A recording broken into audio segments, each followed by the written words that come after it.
All right, hello everyone, and peace of Christ to all of you. Please invite your friends.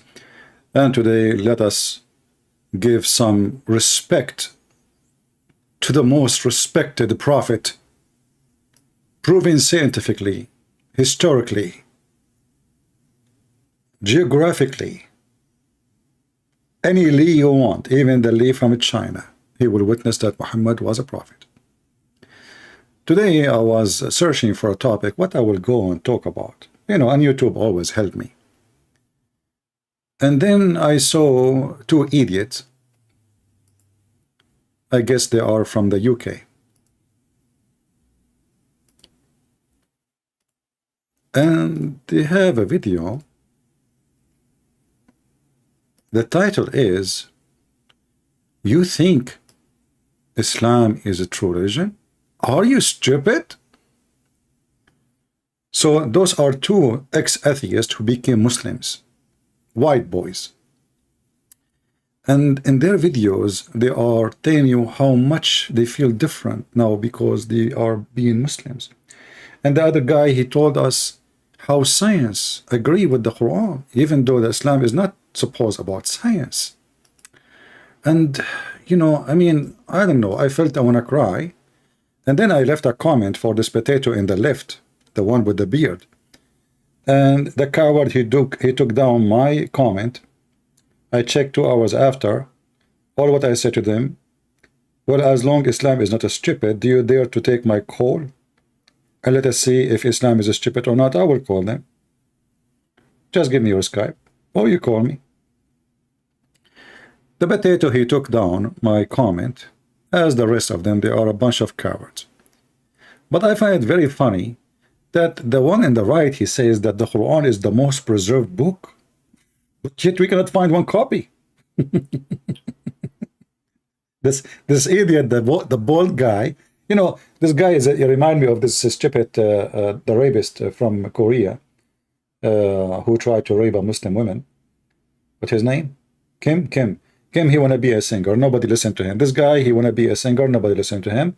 So he decided to convert to Islam. Now when he recited the Quran, still nobody listened to him.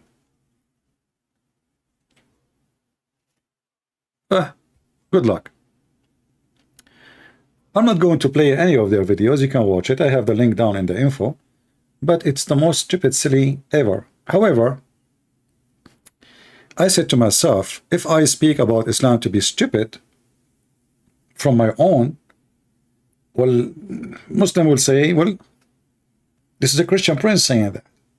So I decide to bring Mimi Hijab. Mimi Hijab, oh, no, this is not Mimi Hijab. What the heck is that? Where is this guy coming to me from?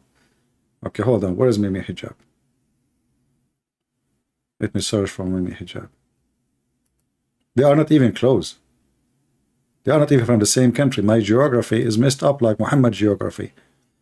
All right. So I found a video for Mimi Hijab. And the title of the video, it says, "Scientific errors in Quran refuted." You know, are you kidding me? For sure it's refuted, you know. And then here I want to say thank you to Mimi Hijab, may Allah bless her. She gave us how to jump from topic to topic. Like here, you do not need, like you can search for a certain topic and you can go to any of them. I'm not going to skip really, but this will be like in this. I mean, the video is what? Is 2 hours, 3 hours? Yeah, almost 3 hours. So if I want to talk about all of it, play it, all of it. I mean, if I play it, all of it is just 3 hours. Me talking at least will be 3 hours. That will be 6 hours. So I'm not going to do that. But I'm going to show you how stupid, how the stupid Muhammadan, they refute the claims. The first claim is Adam height is 60 cubit. Make sense? How the Muslim they can fix that? Listen carefully and try not to laugh. I choose the first one, you know, and then we will see what we will take next. Today, inshallah, we're going to be dealing with a hadith which references Adam alayhi salam, a prophet of Islam, as being 60 cubits tall, which is like 27 meters. And they say this is unbelievable and impossible. But before we get to this hadith, let's talk about the Islamic stance on the theory of evolution. Generally speaking, talking about the theory of evolution, Muslims don't have an issue, or shouldn't really have an issue, with speciation, adaptation, or even evolution of animals, because we believe that there's nothing explicit in the Quran one way or the other. And I actually done a podcast with Abdullah al-Ujairi. Sheikh Abdullah al-Ujairi is a prominent figure in Saudi Arabia, who researches these matters and well published in this field. In my discussion with him, this was his opinion. So, which is quite frankly like 99.9% if we look at it from a mass perspective. Yeah, you know. Yeah, that's it. You know, Al-Ujairi said, you know, we are not against that, but you know, but he cannot give us a proof from where he got this that. I mean, can you, you know, where you and Al-Ujairi brought us this from? Show us in the Quran where it says that evolution in the Quran is accepted. I want to see that. Go ahead. And you know, they know nobody is going to question anyway. I mean, but the second we say, okay, where do you get this from? I mean, shouldn't you give us reference where the Quran and Islam teach evolution? So now the guy who was 60 cubit tall, and now we became 6 foot tall. Not much different, and yet we cannot find one bone like what they say. I mean, a guy is 6 cubit tall, 60 cubit tall. This is a guy 6 floor buildings. Okay, can we find one bone for such a giant man? Okay, so now they found the solution. This is evolution, but this is not what evolution says, does it? Really, 99.9% of the theory. The issue we have, we take issue with, or the point of evolution, the slither of which really diametrically opposes some of the Islamic narratives, is human evolution. Now, obviously, we have a narrative. We have a narrative in Islam, which is that Adam alayhi salam was created directly, or this Prophet Adam was created directly by Allah, by God Almighty. And there are many things which differentiate human beings from the rest of the animal kingdom. Morality, the ability to question why, you know, many different language, civilization, and so on and so forth. And it couldn't have been the case, we would argue, that we can actually in any way be equated to the rest of the animal kingdom, and there's something special about human beings. لَقَدْ كَرَّمْنَا بَنِي آدَمَ, Allah says in the Quran that He has dignified the and supposedly he is saying Arabic, by the way, but I'm not going to make fun of it. Children of Adam. So we don't necessarily agree or disagree. We can remain agnostic as to you know, Darwinian evolution with other animals, but as it relates to the human being, we don't agree or disagree with Darwin. Okay. What an opinion, man. We agree about not to agree, what about disagree? So we don't agree and we don't disagree. I hope I made it clear for you. You know, we Muslims, you know, our stand. You know, we don't disagree with Darwin, but we don't agree with Darwin, and you know, we agree not with what we agree, but we agree and we don't agree, and we don't agree, and yet we say it again. Civilization and so on and so forth, and it couldn't have been the case, we would argue, that we can actually in any way be equated to the rest of the animal kingdom, and there's something special about human beings. لَقَدْ كَرَّمْنَا بَنِي آدَمَ, Allah says in the Quran that He has dignified the children of Adam. So we don't necessarily agree or disagree. We can remain agnostic as to you know, Darwinian evolution with other animals, but as it relates to the human being, there is something special about the human being. So all the animals, they change except the human being. That's it. This is now is convincing, you know. So when your God Allah, He said He created you know, 2 pairs of cattle, you know, 4 pairs of cattle, you know, that's it, the evolution. The Quran did not mention any cattle is 4. The Quran mentioned that animals is either walk in their belly, or with 2 legs or 4 legs. This is what the Quran is saying. Oh, we can show reference, but anyway. So here he is trying to explain why Islam is stupid, but anyway, you can watch it yourself. It's not really important, but I want to just show you how they are trying to duct tape and just blah blah blah blah. But you know, what is the proof that Adam was 60 cubit long? if there's any proof. The Muslim now, if you go and search for Prophet Adam grave, you will find the Muslims, they have a graveyard for Adam in every place in the world. They have a grave of Adam in Pakistan. They have a grave of Adam in Iran.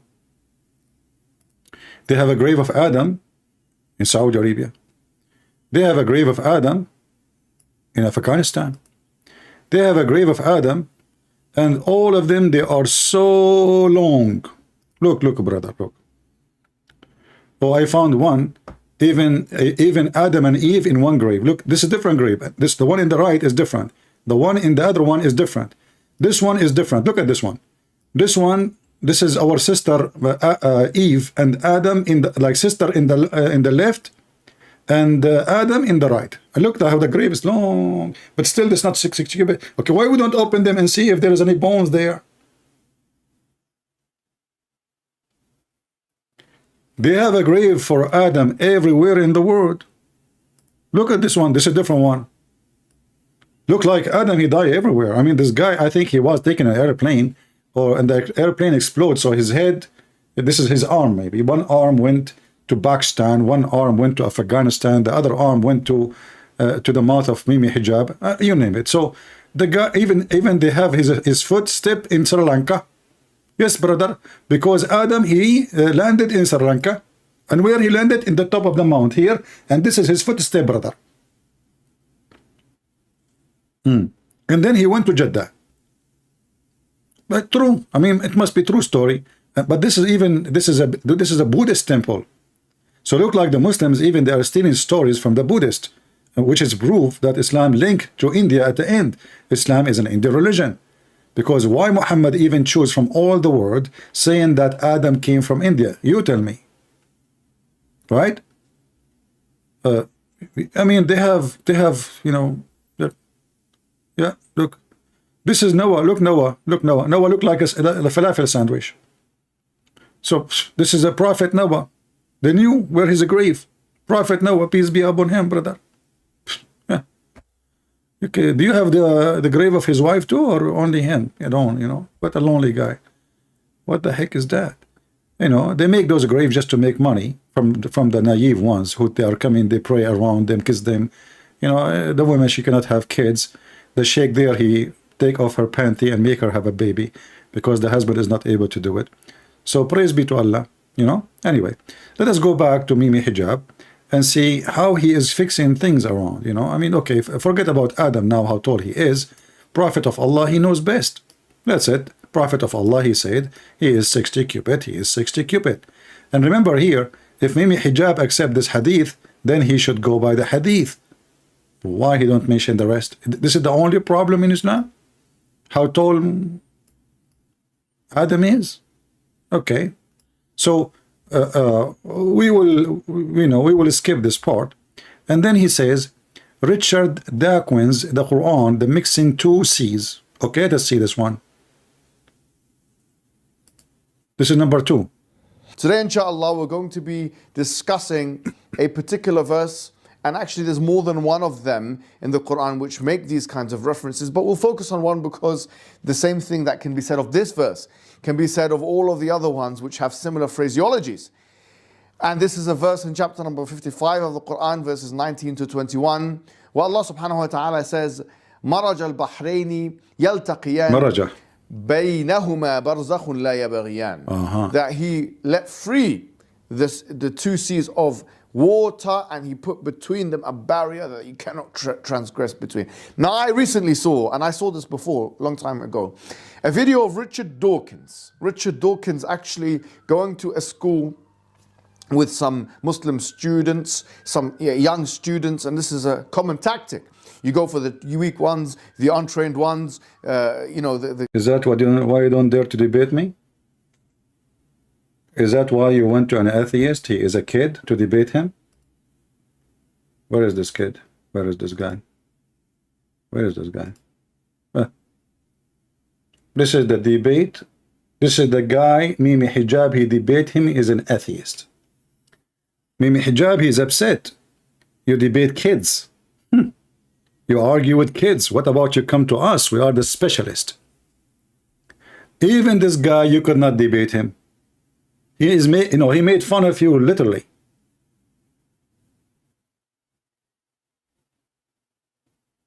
Exposed Mimi Hijab, dishonesty, debate review.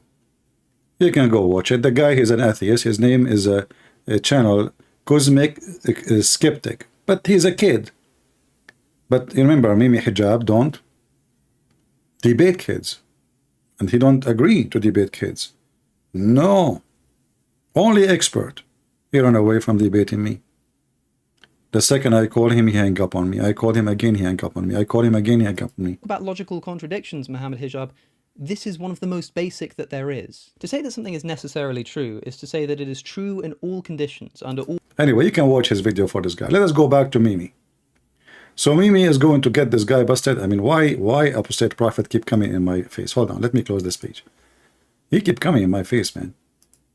I have it open from a century. All right.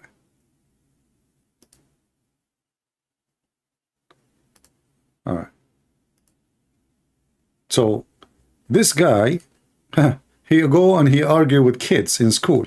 The students that they're not theologians, they're not learned, they still actually even haven't finished their GCSEs, and this is the kind of engagements that Richard Dawkins and the rest of the New Atheist movement are used to doing with the Muslims. You get some weak one and you try and brainwash them into your worldview. And he was, talking to these little girls or these young girls, and he was trying to persuade them that really he was that the Quran was wrong. He wasn't saying it in any explicit type of way, but he was being very pedantic. Maybe we can get a clip of this video and see what he's doing here. We learned about science and the Quran. By the end of the day, we all came to one conclusion, that the Quran is evidence of science. So what science has proved to be just recently is already proved in the Quran 1400 years ago when it was written. But that doesn't include evolution, apparently. No, it doesn't. So what does it include? It includes stuff like the shape of the earth, about the mountains, how they secure the earth, and how in the mountains, they secure the earth. You see, you remember, you will see now Mimi Hijab, he skipped that part because this is stupid. According to the Quran, Allah, he placed mountains in the top of the earth. It's not the mountains coming from the bottom of the earth. No, Allah, he placed the mountains in the top of the earth because the earth is a carpet, and Allah, he fixed the carpet so the carpet will not fly. So those, look at this woman. Look at this chimney. Look at this chimney. Where is the smoke is coming from? Those are living in England. What the English people did to themselves. This is England. So now those girls, they are copy paste what they heard all day long. From who? From the adult. And as you see with them, there is an adult woman. They are not alone. And she's a Muslim. So what happened? See, the two waters, they don't mix, the salty water and the drinking water, so it's pure for us to drink. They don't mix, but they pass through each other. Salty water and fresh water don't mix in the sea? No, it's like it's a natural barrier. I was shocked that RE elbows out science like this. Now, as you saw, this man was badgering the kids. He doesn't want to go to trained theologians, Muslim theologians, or public figures, or whatever it may be. He's going for the children. And really, he's arguing that this is false in the Quran. If the idea is that you have these, the sweet water, the fresh water, and the salty water, that there is a barrier between no such barrier exists. He said you can go to the kitchen. Yes, you can put the sweet, you can put these two waters together and mix them and disprove the Quran.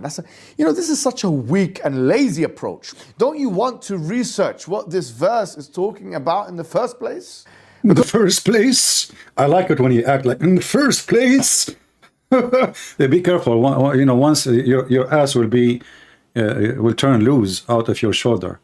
Why you shake like that? I mean, are you serious?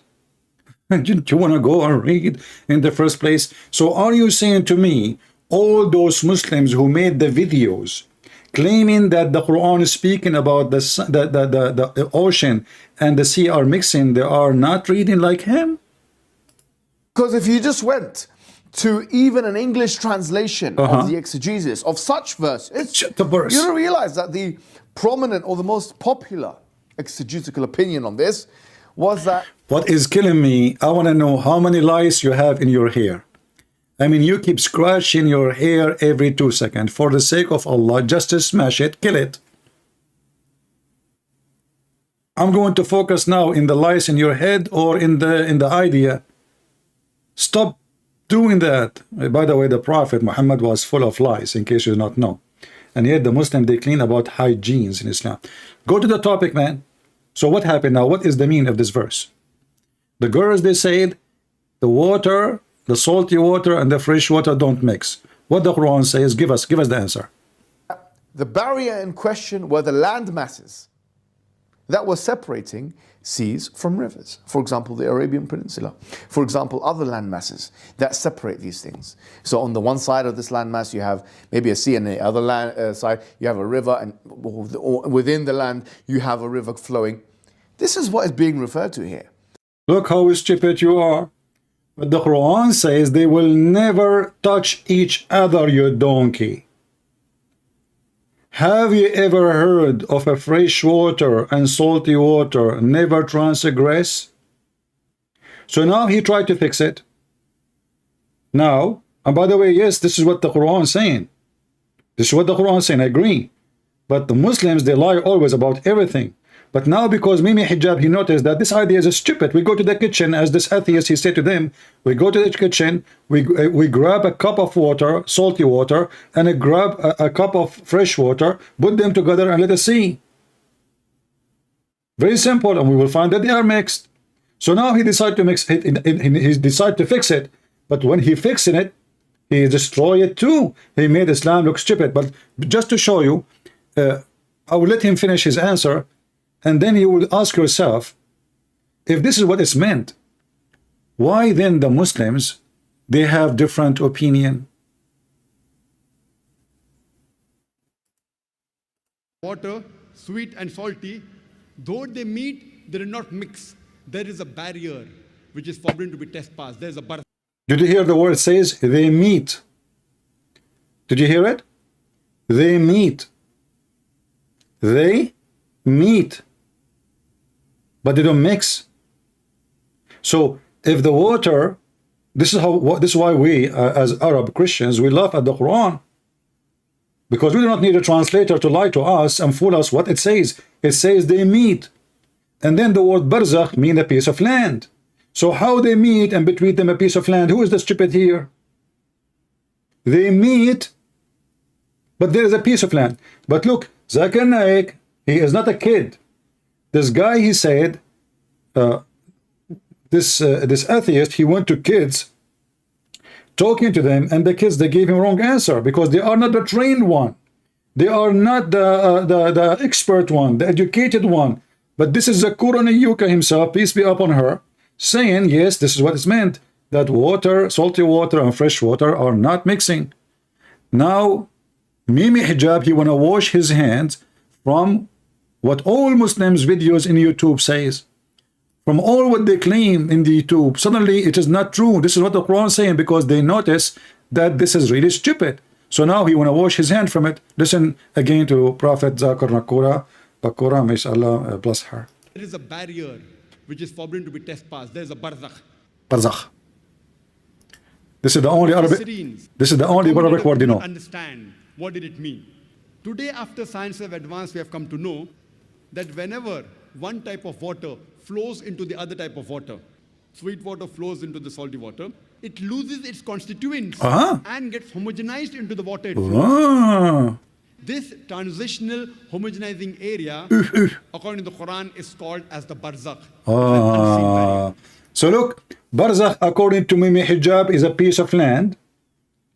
Barzakh, according to Zakir Naik, is a transformation between the water. I mean, do you see how Islam is flexible? Barzakh is a piece of a dry land, and this is the correct meaning. So Mimi Hijab now, he noticed that this is the stupid thing. People are laughing at us. What do you mean they don't mix? If we keep saying what Zakir Naik saying, people will die laughing at us because water they mix. And they show you a picture of a river going in the ocean or two body of water and they have two different color. That is not because they are not mixing, you idiot. No scientist in the world, they will say that two water are not mixing. They mix every second. But because there is a huge body of water coming from different area, they have their own structure, and there is a huge from the other side. That's why we see they are separated, but in reality they are mixing.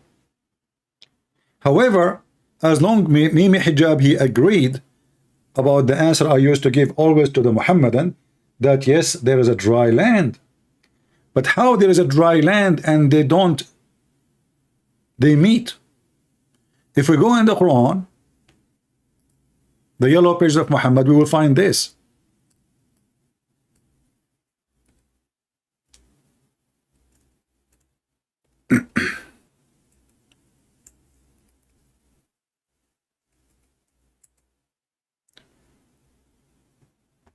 Chapter 25, verse number 53. Chapter 55, verse number 19. It says the following. And this is the one Mimi Hijab, peace be upon her, was quoting for us. He says, he has loosed the two seas, they meet. Do you see the word they meet? And there is a barrier between them, they cannot transgress. Translation here is very funny. Let us change. Who is the translator here? Bikta. Let us see Hilali Muhammad Khan. But all of us, we knew this is absolutely false. All the huge rivers in the world, if all the rivers, maybe some of them, they are so small, they don't end in the ocean, but all big rivers in the world, they end in the ocean. So how they never met? How they never transgress? So the stupid Muhammad, he came to his mind that, okay, you know what, this God, he created the fresh water alone and salty water alone so we can drink, and he will never allow them to mix. Look, I go right now in my well and I get fresh water. How come I don't get salty water? Because they are unable to transgress. And as you see here, they never transgress. And Mimi Hijab, he agreed. So this one is very funny. Let us go to the second one. Mimi Hijab. What? All right. Does the Quran mention sperm and not egg? Oh, that's a nice one.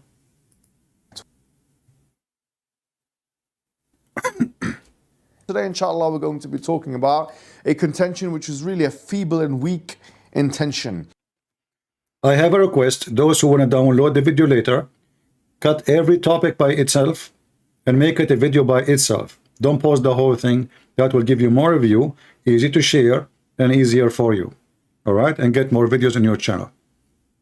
And then when you get enough people subscribing, you can monetize it and make good money from the beard and the lies of Allah and His Prophet. So now let us see, does the Quran mention sperm and not eggs? Let us see what the Quran mentioned. Contention, which, like many of those, is really lazy academics at its best. It's the contention that says that the Quran mentions sperm, but it does not mention ovum, and therefore the authorship of the Quran was unaware that such an ovum existed in the first place. Well, actually, the Quran doesn't mention spermatozoa. The word nutfa, which is sometimes translated as sperm drop. If you look at any of the ancient kind of linguistic dictionaries, it simply means qillatun min ma', or a minute quantity of liquid or fluid. That's deep. Guys, nutfa is not even a sperm. It's little water. Mimi Hijab, you are stupid to the bones because we can get you busted from your prophet words. Let us go to the hadith and everybody will laugh at you. And not only that, we can go to every single interpretation for the verse and people will see who is the one is lying. I will type in the search engine only the word nutfa, nothing else, nothing more. Nutfa, here we go. And now we will find the hadith. And you will notice that every single Islamic translation, they make it translated as semen. This is Sahih Hadith. This is Al-Bukhari. Semen. Hadith number 318. This is Sahih Muslim. Semen. Hadith number 2644. This is Sahih Muslim. A drop of semen. Hadith number 2646. This is Sahih Al-Bukhari. Semen. Hadith number 6595. This is Al-Bukhari. Semen.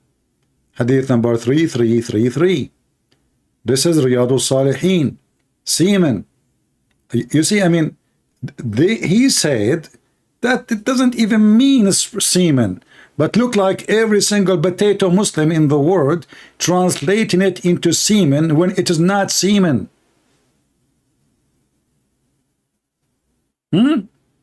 It's not, brother. So why the Muslim translated it this way? That's a good question then. Look like the Muhammadan, they are trying to help us to prove us right against the Muslims. Right? As you see, all of this hadith is not my, this is not my website, this is not my translation, this is not my reference. If it's not a sperm, then it's not a sperm. But we don't find any one of them saying water, little water. For this is not what it meant. This is speaking about actually even the Quran, when the Quran mentioned, there's a verse in the Quran mentioned the word water, even that one is speaking about sperm. Even the word water, when you speak about the creation, you will speak about sperm, because the Quran divides two creation. There is a creation of Adam, that is Allah, he says he created Adam from mud, not water. Mud, طين لازب. When he speak about the semen, either he used the word water directly, or he used the word nutfa, which is more specific about semen. So he's trying to fix it, but it doesn't work. It is humility. It is duct tape, which he's trying to find out a solution for it. But let us go back. Maybe he have something more to offer beside what he just said. So what the Quran is speaking about the baby, how the baby is created. That's what it means. Now, some translators have translated this to mean spermatozoa, or not even that, sperm drop, or something like this. But that is us putting our own kind of 21st century glasses on and imposing it on the Quran. The Quran, even now, the Arabs, when they're talking about, when they write in their kind of scientific textbooks about sperm, they call it al-haywan al-manawi. Okay, the only hayawan is you idiot. He says that the Arab, when they speak about semen, they call it al-haywan al-manawi. They are trying to translate what is written in the English and Latin books, you donkey. This is why they are using different word. But all of us, we knew that nutfa is the semen, the sperm specifically. Not a single sperm, many. Which is a mistake again, because if you are created from all and millions of semen, that means science is wrong. If you are created from one only, that means Quran is making more decision about how many. However, either one is wrong, because one semen doesn't make a baby, or a billion semen doesn't make a baby. The semen duty, or the sperm's duty, is to fertilize the egg. And the egg is not a semen, and the baby is not a semen. It's not the semen start getting bigger and bigger and make a baby. No, this is what your Quran is saying. So he's trying to make it, oh, it's just a little water. What little water? Explain to us what is the little water in the verse.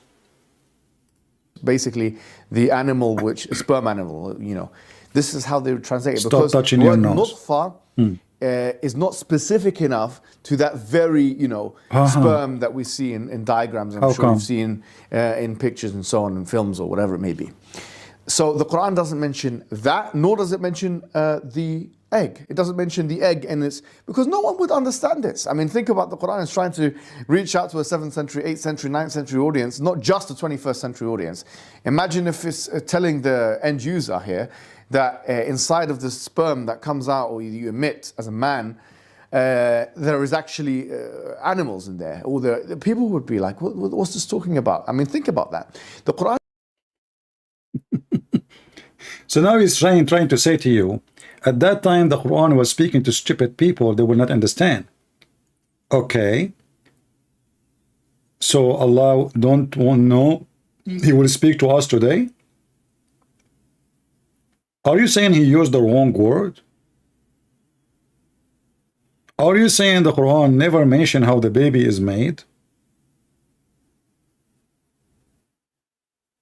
What little water? I will go with him. If the nutfa mean little water, explain to me how little water became a baby. You just said water.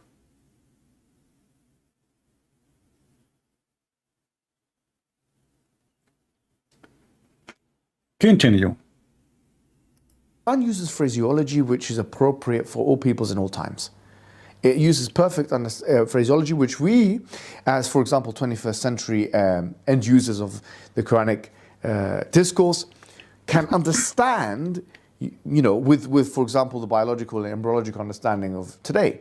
But also that it couldn't alienate the 7th or 8th century or 9th century or 10th century people up until the age when the microscope was developed. This is foolishness at its core, really, this assumption. So yes, it doesn't mention the sperm in that sense, it doesn't mention the ovum in that sense, but the indications, to be quite honest with you, are all there that show that the authorship of the Quran, or the author of the Quran was acutely aware. Like for example, نطفة أمشاج إن خلقنا الإنسان من نطفة أمشاج نبتليه فجعلناه سميعا بصيرا, as it says in Surah Al-Insan, chapter number 76, verse number 2. We have created the human being from a mixture. Mixture. Let us see the mixture from your prophet and get you busted. Here we go. This is your prophet.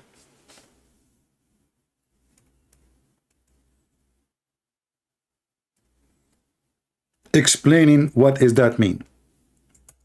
Remember, he said it's a mixture.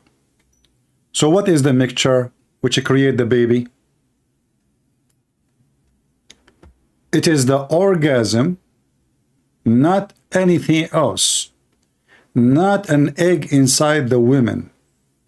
It is the orgasm of the man and the orgasm of the women. When a woman, she came to Muhammad, she had her hand over her vagina and she was pointing there down. She said to him, Prophet, yesterday I was having sexual dream intercourse.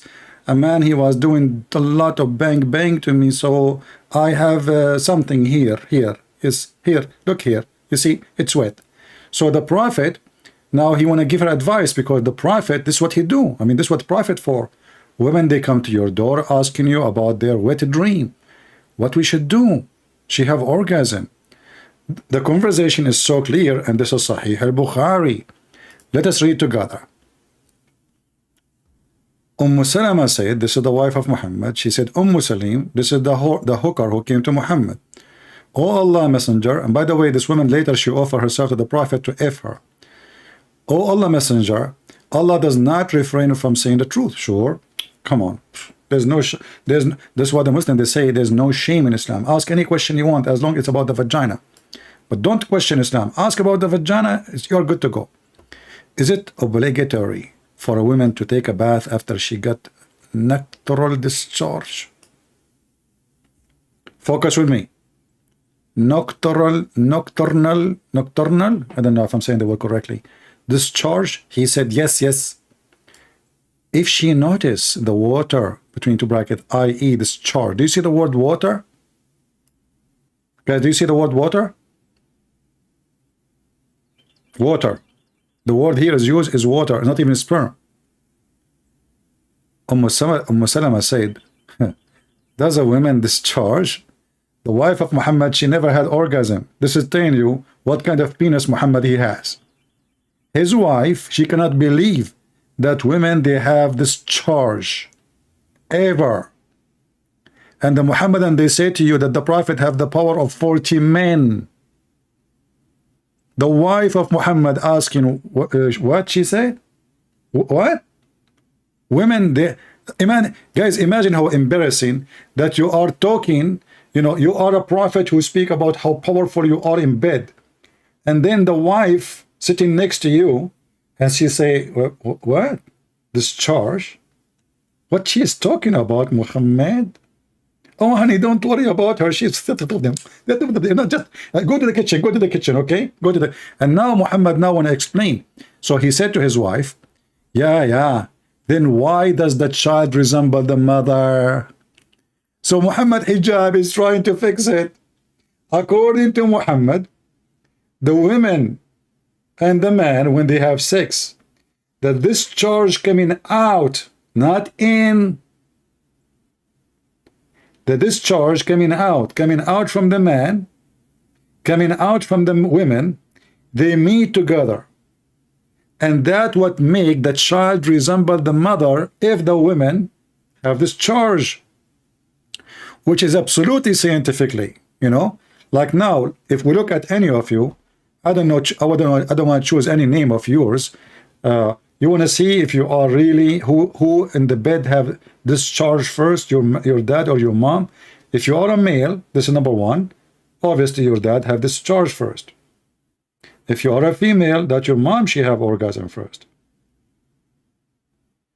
And if you are a female and you look like your mother, that mean for sure 100% she have full discharge. If you are a female and you look like you are a female, but you don't look like your mother, but you look like your father, because perhaps your father and your mother, they come in the same time. This is the science of a Prophet Muhammad. And Mimi Hijab trying to fix it. According to Muhammad, the water she see, remember, we are talking about a woman, she saw something in her vagina. Not inside. She's alone. She's not with the man. She talking about washing her vagina. Should she wash? Should she wash?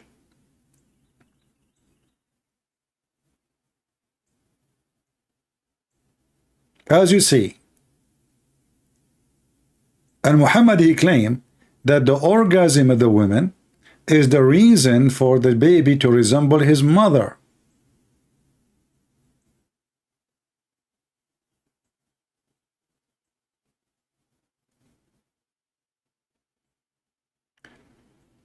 Mimi Hijab is doing his best to fix it, but he make it more worse. But hold on. Mimi Hijab will not stop here until he screw his prophet with a screwdriver. I just noticed here, actually, it says the same topic. If we go down here, it says about the ribs, you know, where the semen and the sperm is coming from. So number 24 in the minute 41 and 2 seconds, it says, does the Quran say sperm come from between the backbone and the ribs? And look, the stupid, he just said it doesn't mean semen, it doesn't mean a sperm, and now he is using the word sperm. People, do you see the stupidity of this monkey? So in the previous, the video we are playing right now, he is saying it doesn't say semen. The Quran never mentioned the word semen.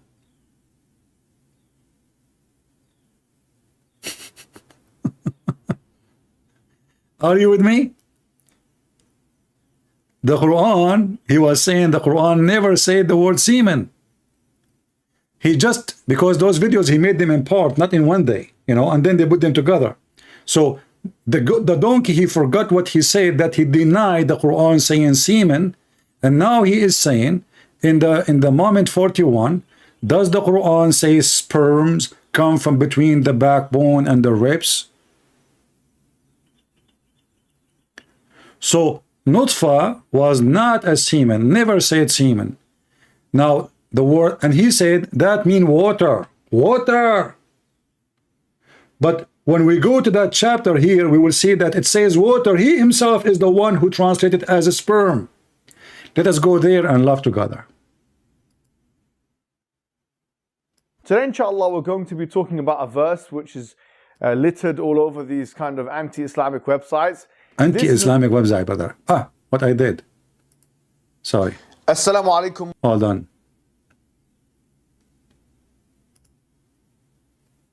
Today, inshallah, we're going to be talking about a verse which is littered all over these kind of anti-Islamic websites.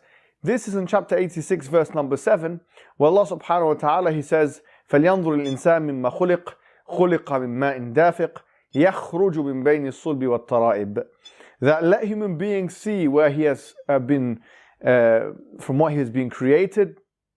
He has been created from a secreted or a gushing fluid that comes from, or that he comes from, and we'll talk about the differences in translation.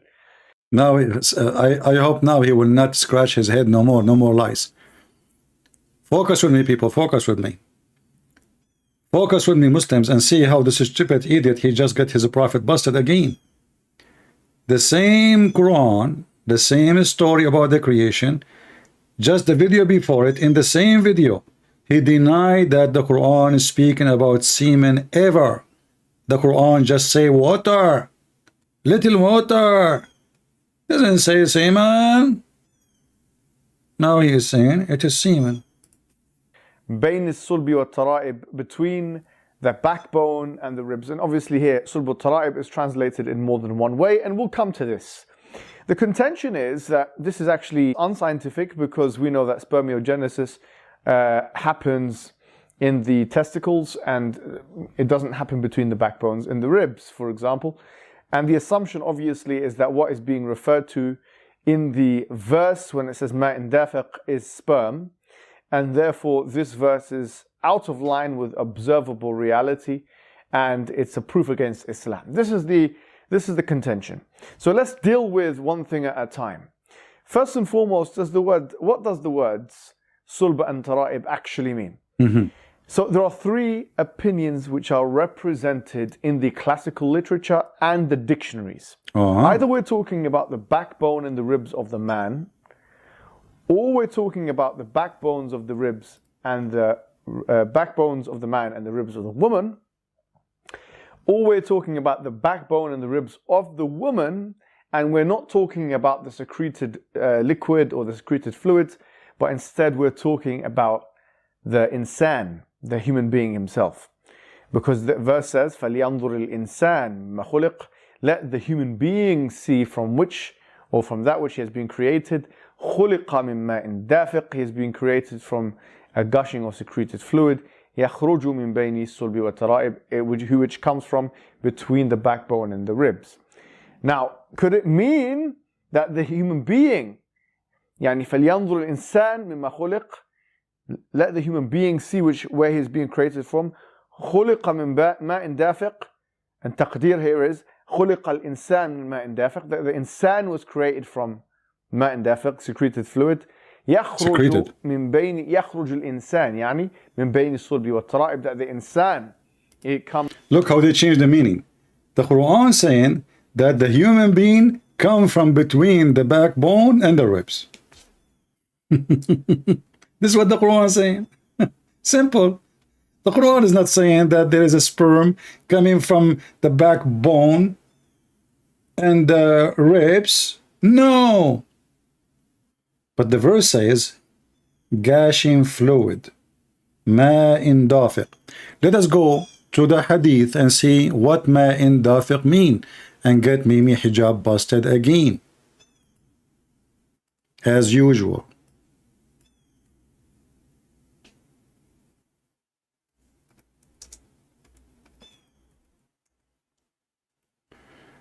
Here we go.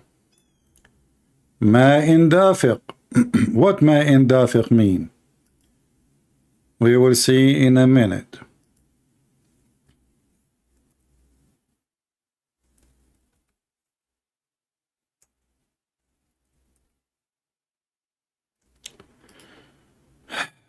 Let us see.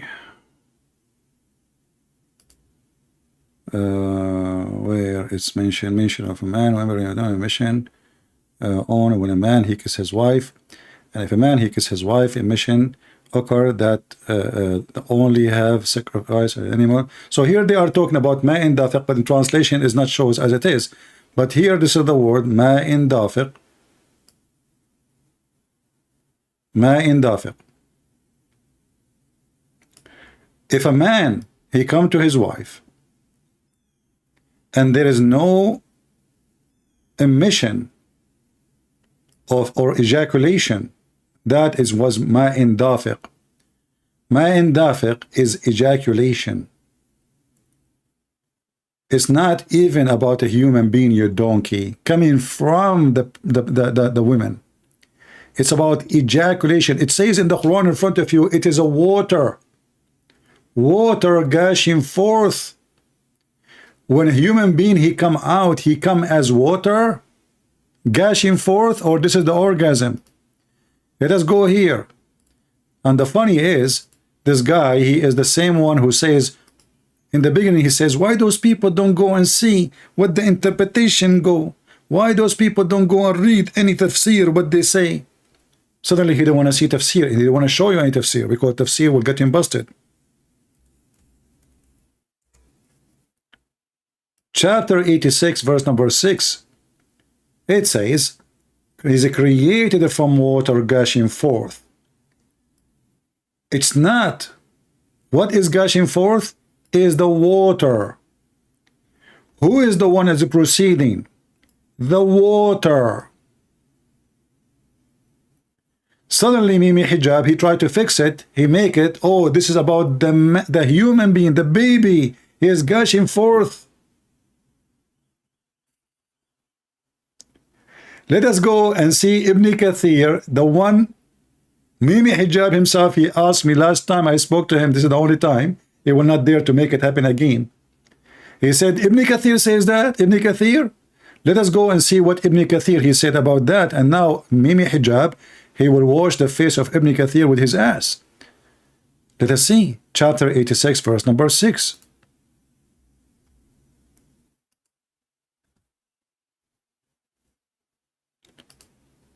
So suddenly the Muhammadan, they have totally different interpretation for the Quran. All of this is the purpose is to find a way to duct tape the stupid Quran. So let us see what Ibn Kathir he said. Let the human being see how is it created. This is alerting the man weakness of the origin which he was created.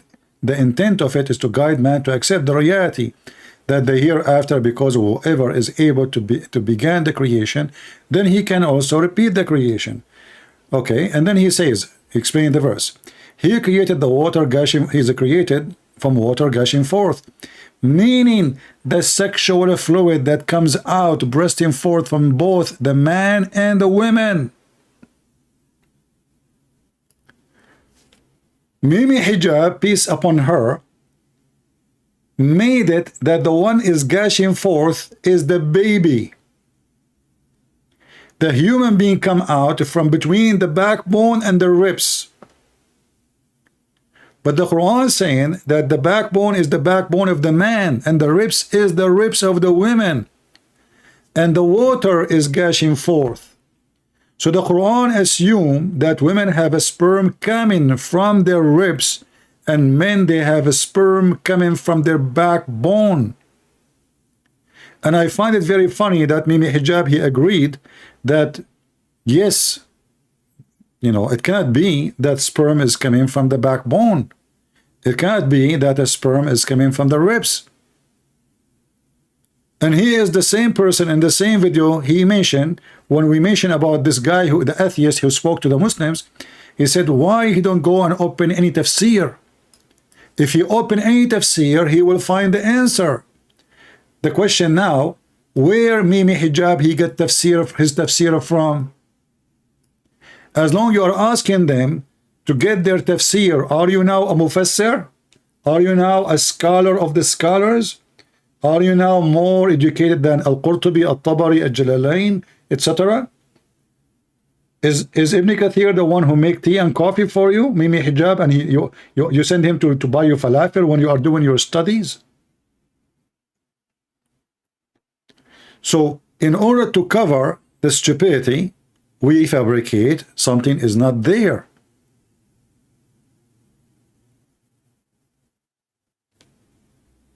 In the same here, let us see if there's anything connected. I'm trying to connect all the stories he mentioned about the baby creation. This is a semen, the sperm coming from between the backbone. Oh, we got him busted, you know, already.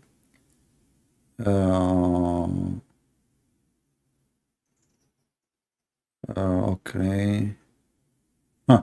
This is again about the baby creation. So I'm trying to play them together so we can laugh. In the minute and 2 hours and 16 minutes and 52 seconds. Number 9. Does Quran word alaqa only mean congealed blood? Let us connect all those together so we can come with the conclusion and the Quran science about how the baby is made.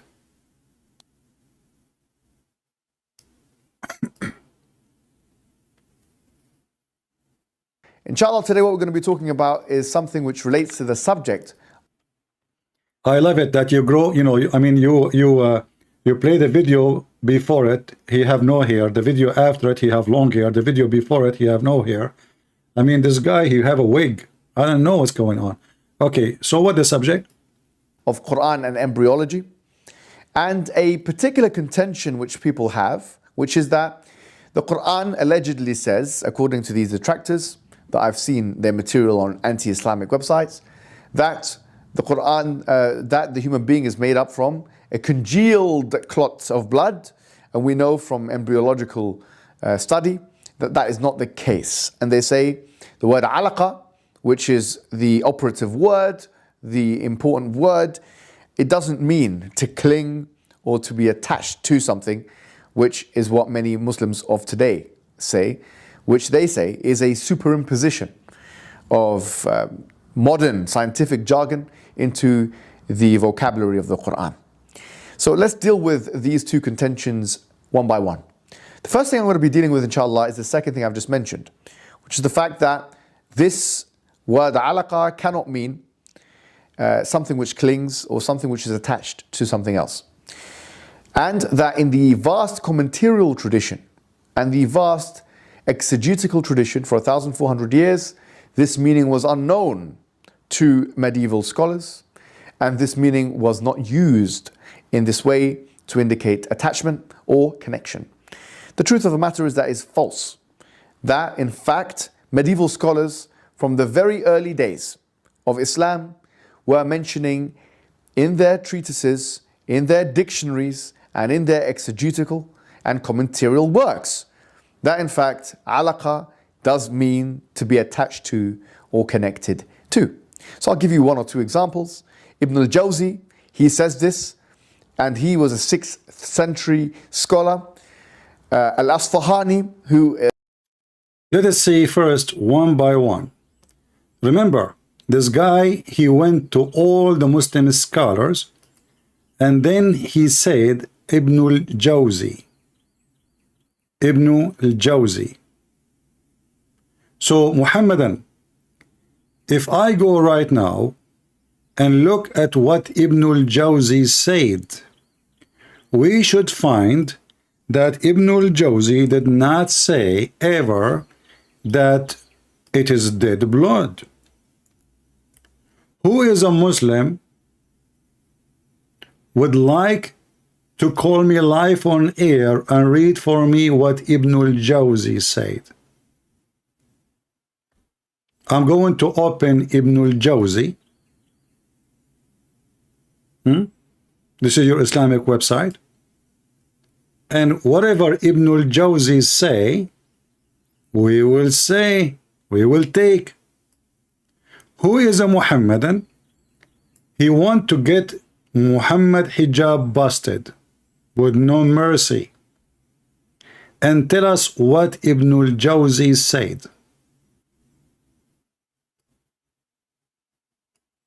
Any Muhammadan?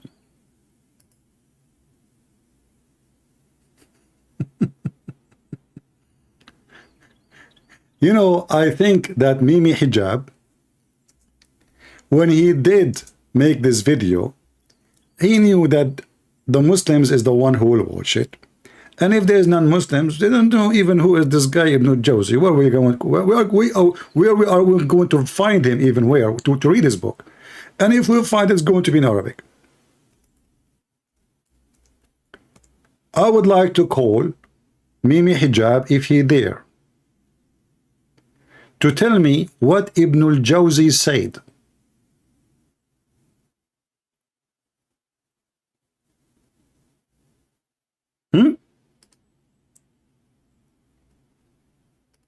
What if I show you, and I show everybody here, that Ibn al-Jawzi, he said that it is a dead blood,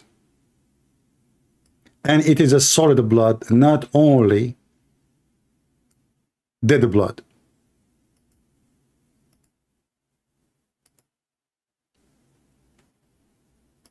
Let me open Ibn al-Jawzi.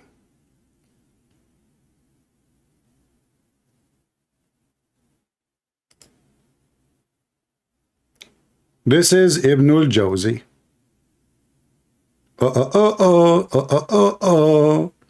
Mimi Hijab, he says, as an example, there is scholars who explain this word.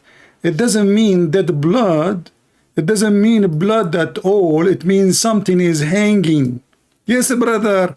And he lied and he said they are from the 6th century. Those are people from the 11th century. And you are a fraud. And this is Ibn al-Jawzi. Let us see what he said.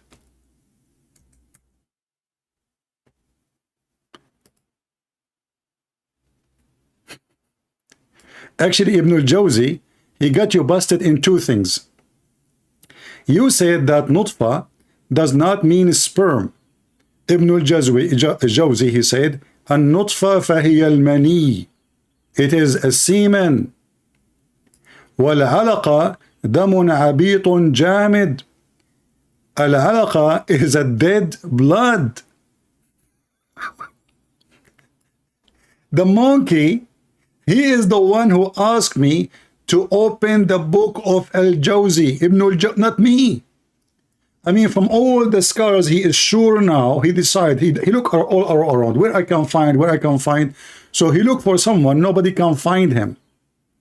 This is the website of Ibn al-Jawzi. All of you open it. Open it in Google browser, so you can click at Google Translation. You can switch to Google Translation. After you open the website, I want you to click in the right side of the page. You see the page have like a different format. Like there is a window here, scroll by itself, and the Quran at the top is fixed. You see? So let us see if that will work. I don't know if that will work. Translate to English. If not, I will find different page. Here we go. We read it from the top.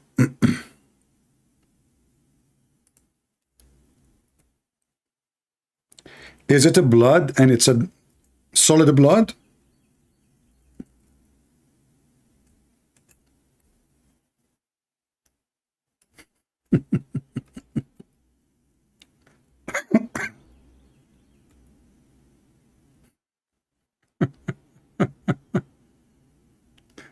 Remember, he is the one who said that it doesn't say anywhere semen. So here it says semen. Here the translation saying lump of a blood. The Arabic says solid blood, which means dead. Jamid. Anyone who speak Arabic, he knew. Jamid. Let me show it to you again. This is the word jamid. So Mimi Hijab, peace be upon her, she decided to go to a book, and this book is going to explain to us that they are lying. The enemy of Allah, they are saying it is dead blood, it is solid blood. No. I will show you someone from the 6th century. Liar, he is from the 11th century. When he said 6th century, is just to deceive you, to make you believe this is from the time of Muhammad, the earliest. Look like this guy he made tafsir of the Quran before the Quran. Because in the 6th century, Muhammad don't have a book yet.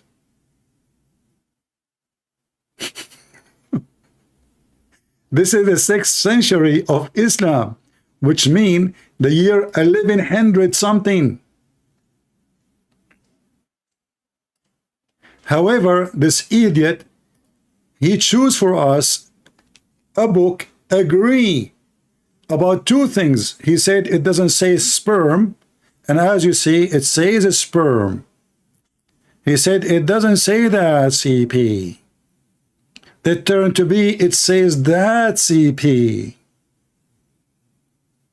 Do you see it, people?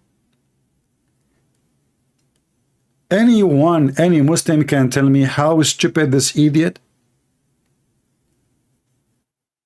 And this is the guy who did the study to show us how to refute. Same time, as long we prove now from the book of his choice. Remember, can he now say, I don't accept al-Jawzi? Can Mimi Hijab say, al-Jawzi is a donkey? You are quoting him because you are trying to prove your case by getting a scholar from the 6th century, brother. Can you now deny that you got yourself busted in everything you said? You lie, you said the Quran never mentioned the word semen, but Ibn al-Jawzi, he said semen. Let us go back to the video. So first reference, he said, we got him busted with it. Did you guys get the reference? People, did you get the link? Did we get the link? If there's anyone did not get the link, don't ask me later for the link. May Allah link you. This is the link again, save it.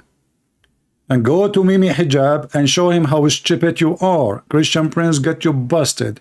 You thought nobody will go after what you said?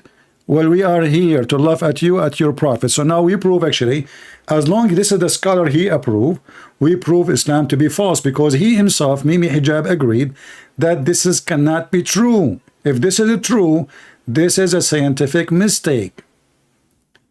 Let us go back to Mimi Hijab. May Allah bless her. She has given us all the jewels you can imagine. Who can deny the jewels of Mimi Hijab? So it was where to start from the beginning again. Okay, here we go.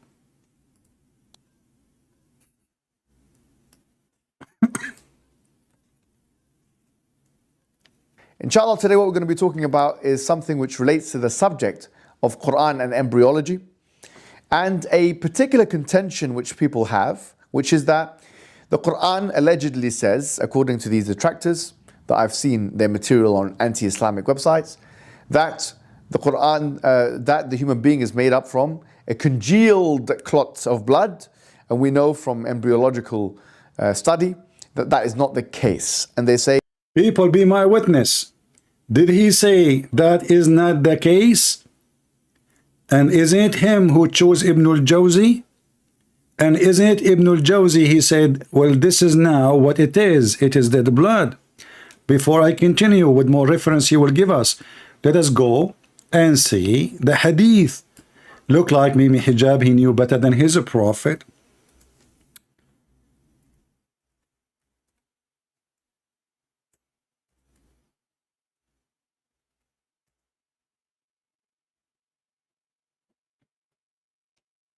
When we read the hadith, how Muhammad explained how Allah, he created the baby. What the hadith says. First of all, Muhammad, he claimed that you are collected as semen in your mother belly for 40 nights. Maybe this is the case for me. I don't think this is the case for everybody, because I have special skills and look like Allah was taking a lot of time to create me if he is the creator. So 40 days inside your mother belly, and you are collected as what? As a semen. But this is not what we are talking about. We are talking about the blood. Look what the Muslim translation is saying. Look like the Muslims are the anti-Islam too. He said he saw that the anti-Islamic phobic people saying it's a clot of blood. Remember, the one who said that is the anti-Islam. But this is the hadith of his prophet, and this is the Muslim website, and this is their translation. It is now a clot of blood. The question here to Mimi Hijab, who her hair is growing, shorting hair, shorting, growing. I don't know, it's a miracle how this happened. Why the Muslims are saying it's a congealed blood if it is not? Can you explain to me? Are they helping us? Are they taking our side? Are they making things up? Is the Muslims Islamophobic too?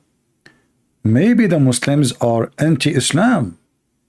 Maybe, you know, the owners of Islamic website, all of them, they are anti-Muhammad. Something fishy, brother, you know. So, not only that, if we go to the translation, if we go to the translation, we will see the Muslim translated as a congealed blood too. Remember, he saw that translation in the anti-Muslim videos. Absolutely false. This is not what Islam teaches, brother. But isn't this your Islamic translation? Let us see who is the one who translate that. Look, this guy is a Christian. His name is Muhammad Hilali and Muhammad Khan. Double Muhammad. Double Muhammad, they translate the Quran. They come with double cloth. So the anti-Islamic brother, they are lying, saying it is a piece of thick coagulated blood, when nowhere it mentioned that. It's a lie. It's a lie. Sometime I can fly. The Muslims, they think they can fly with their lies. And then the Muslim, they look at the comment underneath, and the Muslim says, praise be to Allah, brother, for having you. You refuted them all. You got them busted. Brother, you did the great job, brother. And if you finished them. Did you just say Ibn Jawzi? Here we go. Ibn Jawzi got them busted. Brother, do you have more reference beside Ibn Jawzi? Oh, yeah. You think only I have Ibn Jawzi? You are kidding me? Listen, I will give you more. The word alaqa, which is the operative word, the important word, it doesn't mean to cling or to be attached to something, which is what many Muslims of today say, which they say is a superimposition of modern scientific jargon into the vocabulary of the Quran. So let's deal with these two contentions one by one. The first thing I'm going to be dealing with, inshallah, is the second thing I've just mentioned, which is the fact that this word alaqa cannot mean something which clings or something which is attached to something else. Potato, you are the one who said that the word nutfa is a water. And no, you are your donkey. You are saying, they are trying to convince us, the Quran saying that nutfa, which is water, is it clinking in something?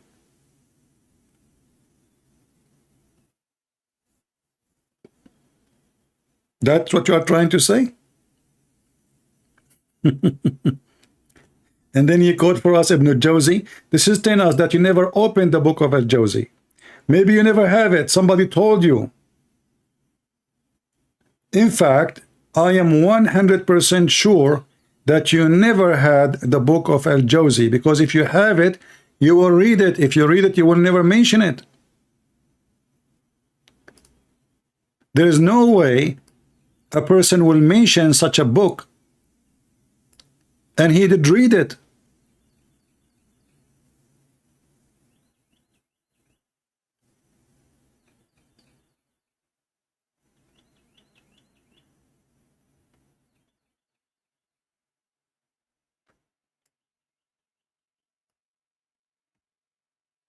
GPT is amazing. Oh boy.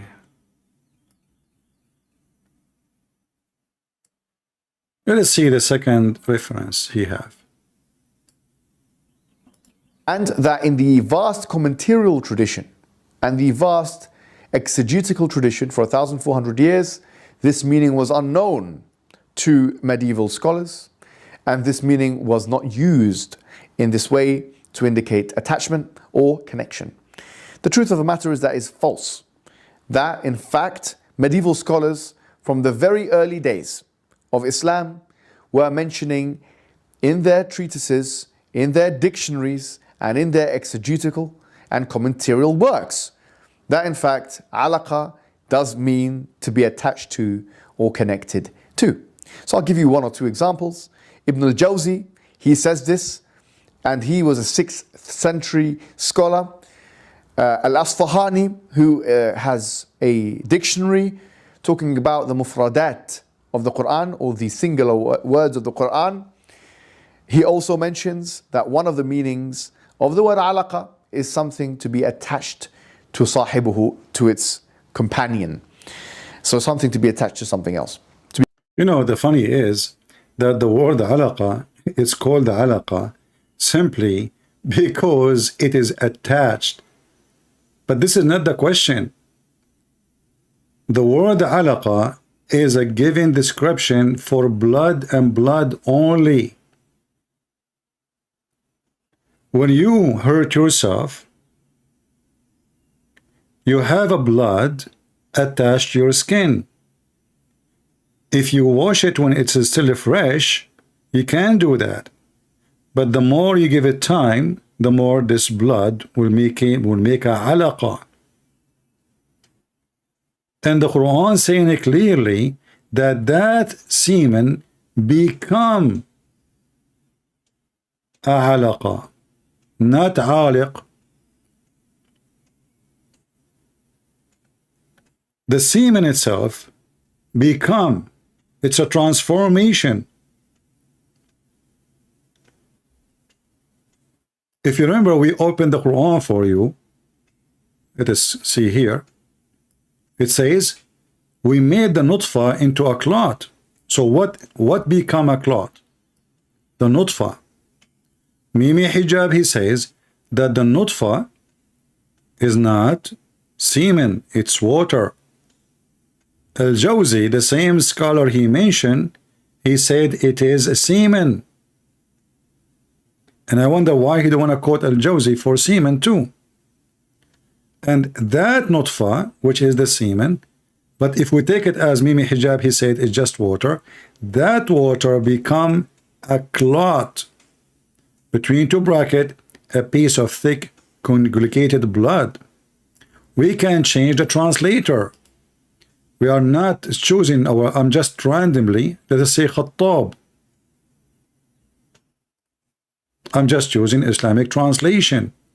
A clinging clot of a blood that developed clot into the lump. And here you ask yourself, why every Islamic translation saying what Mimi Hijab trying to fight? The answer is very simple. Because it's already proven to be false. So how we can accept something false? We have to duct tape. I'm just switching translation from one to one randomly. I don't know what will come next. Remember, he said nowhere it says semen, but as you see, the Muslim, they keep saying semen.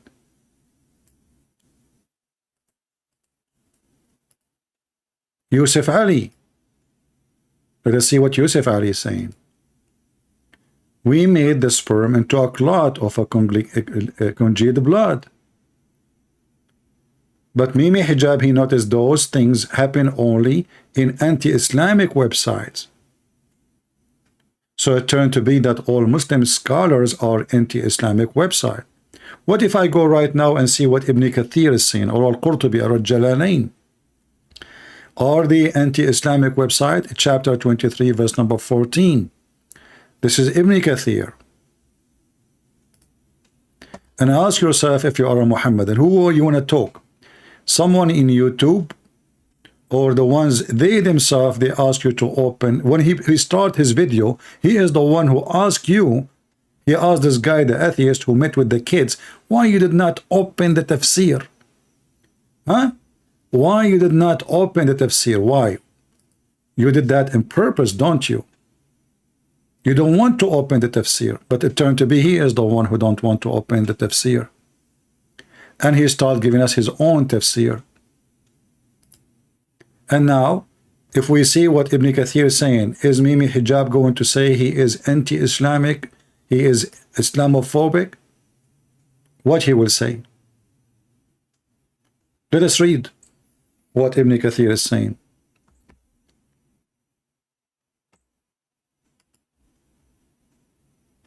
And we made the nutfa, which is the water gushing forth, that come out of the line of the man, which is the backbones actually, i.e. the back, and the ribs of the women, i.e. the bones of her chest.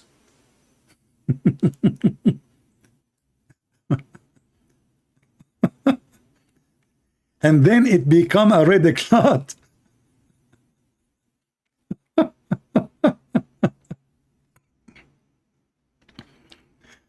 Ikrama, he said, this is blood.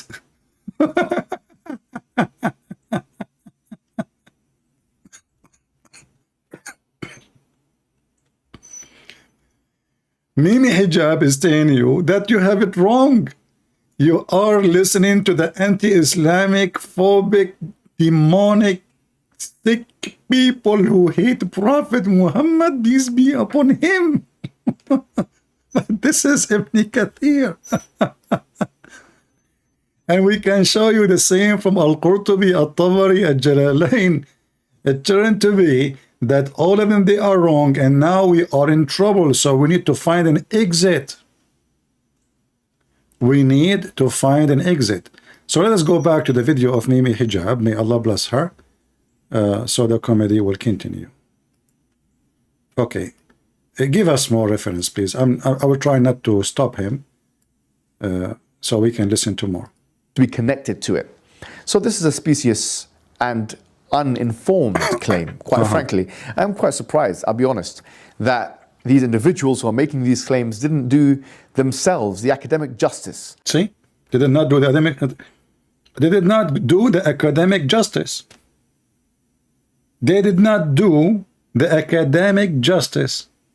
Ibn Kathir, Ibn al-Jawzi, the one he chose for us, they did not do the academic justice. Al-Qurtubi, Al-Jalalain, Ibn Hummus, Ibn Falafel, Ibn Mut'a, all of them, they did not do the academic justice. The guy who kept sniffing his nose, he is the one who did academic justice. Tell us more. Of looking at these medieval books, or they were foolish enough to think that we were not going to do that.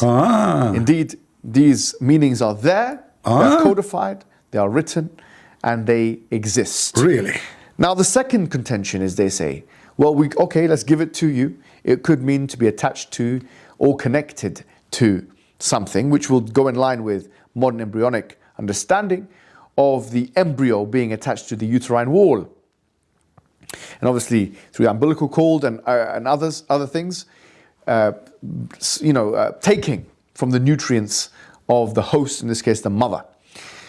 They say, fine, it's in connection with this, but this other thing or meaning is completely unscientific, which is the meaning of a congealed blood, because they say it's not blood at all.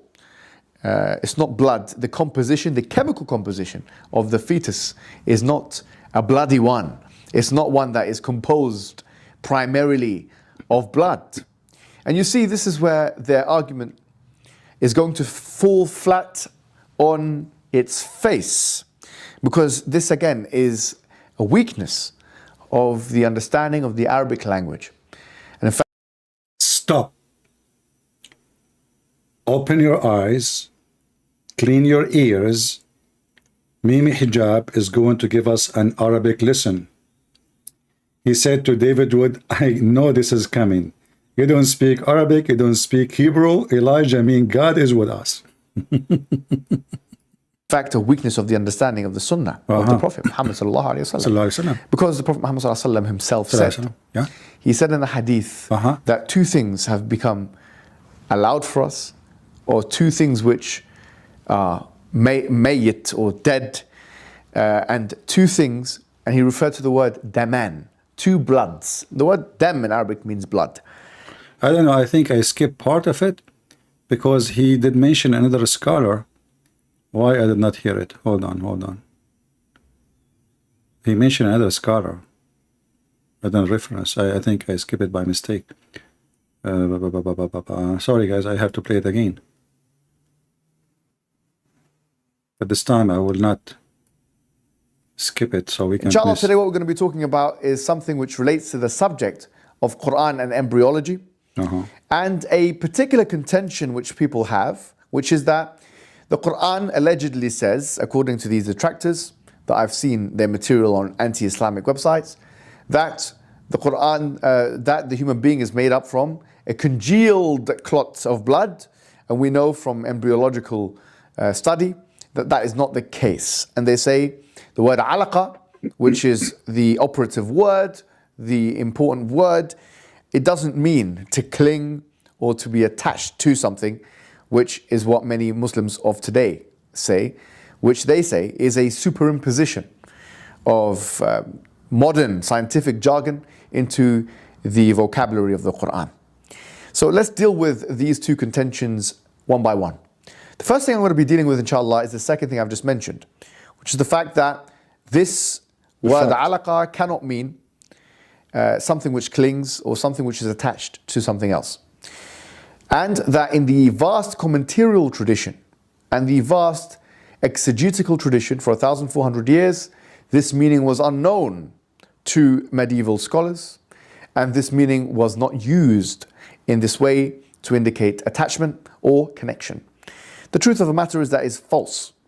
That, in fact, medieval scholars from the very early days of Islam were mentioning in their treatises, in their dictionaries, and in their exegetical and commentarial works, that in fact, alaqa does mean to be attached to or connected to.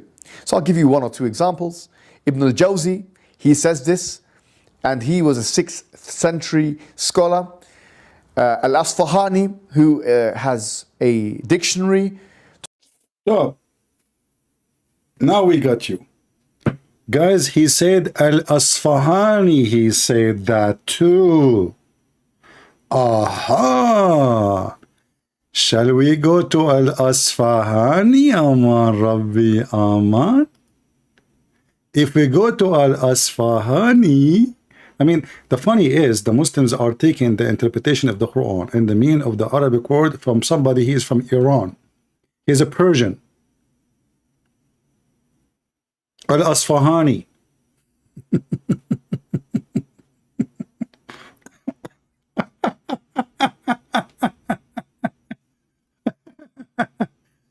So,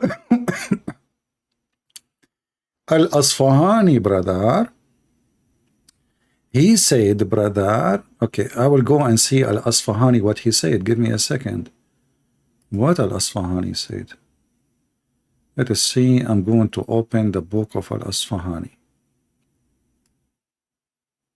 Are you sure, Mimi Hijab, that Al-Asfahani said that?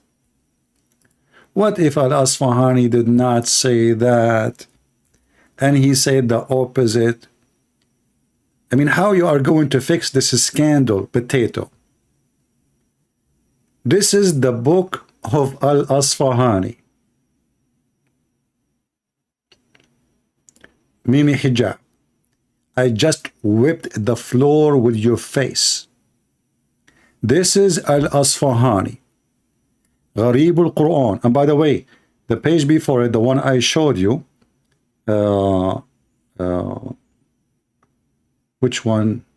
The one, yeah, the one, it doesn't show page number. It doesn't show page number. Yeah, that website doesn't show page number, but here we see page number. This is Al-Asfahani, and I'm going to switch to translation Arabic to English.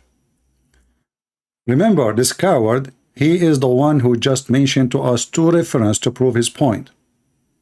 Those are not my choice. I am not the one who came with it. I am not the one who made it. I am not the one who chosen it. So you have no excuse, Muslims, to say Mimi Hijab, he chose the wrong one.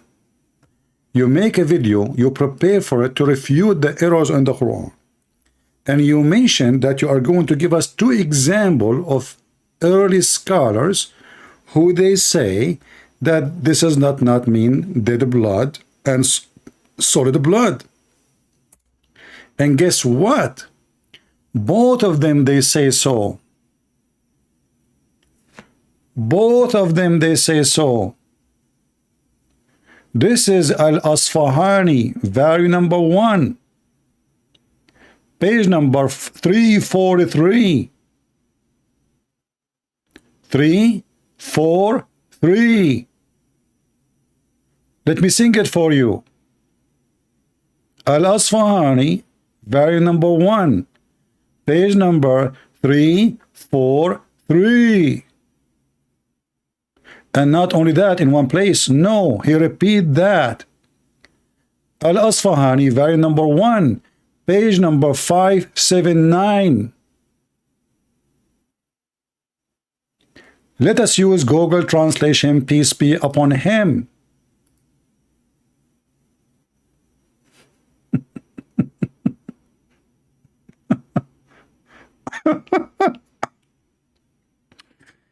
It is what? The translation is not too much accurate, but we will go with it. And the leash is solid blood. Guys, does it say solid blood? Does it say solid blood? And from it the baby is made. Do you see it?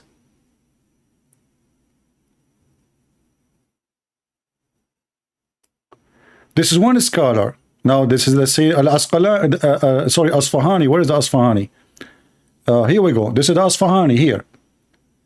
Book name Mufradat fi Gharib al-Quran. This is the one he chose. He said he have even a dictionary for the Quran.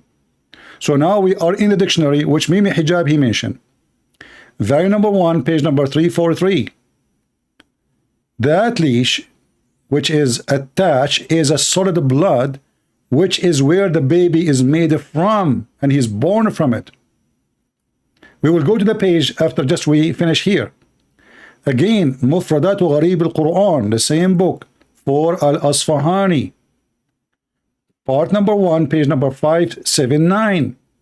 Al-Alaqa, which is the attached, the translation is not coming right, which is a solid blood, which is the baby is born from it. And the rest of the scholars, they agree. All the Islamic scholars agree. It's a solid blood, solid blood, solid blood. All those are the solid Muslim scholars. And then this idiot Mimi Hijab, he choose from all of those someone he thought nobody will find their books. This guy, he have very little tiny small books. He said to himself, it's very hard to find his reference. So how in the world they are going to find the reference for this guy? They will not be able to find it. So let us open the first one and use Google Translation again.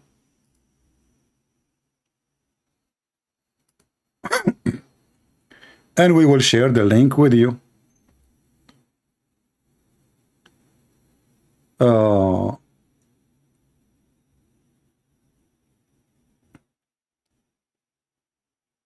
The translation is not too much accurate, but what I can do, I mean, this is what we have. However, the important for us, it is a solid blood. That alaqa, which is attached, is a solid blood, and from it, that alaqa, which is the baby is born. All his video here is to prove to us that it doesn't say that, CP. Is that correct? And he agreed, this is no way the Quran saying that. And he is the one, he said, I choose those scholars. It's not me. And now we show you two scholars, both of them of his choice, and both of them they say it is blood, and it is solid blood. And this is the reference in front of you. Open it with Google browser. Muslims, how you feel? How you feel that this guy from all the Islamic books, he chosen books to prove that he is a liar? A Muslim in the chat, he said, Christian Prince is a internet scholar. My friend, you cannot refute what I show in the screen. The Muslims, they are very much embarrassed with Mimi Hijab quoting scholars proving the Quran to be wrong. So they try to make a drama about a Christian Prince. The drama is about how stupid your prophet is and how much duct tape you Muslims needed to duct tape his stupidity in the Quran. When your brother, he spent day and night, he spent a lot of time in this video to make this video, to the point his hair grow, his hair is shaved, his hair is gray, grow. I mean, did you notice what happened with this guy? This guy, he spent century preparing for this video. One time his hair is zero. One time his hair is long.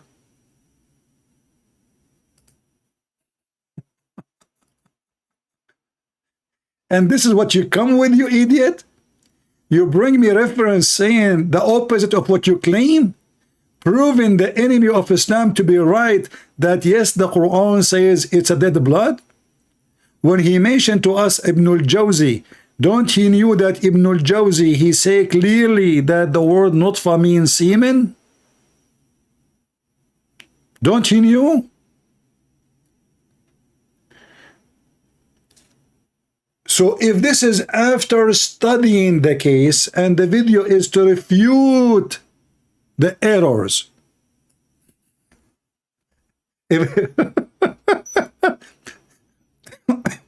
this is how we refute the error, by quoting the scholars agree with the enemies of Allah.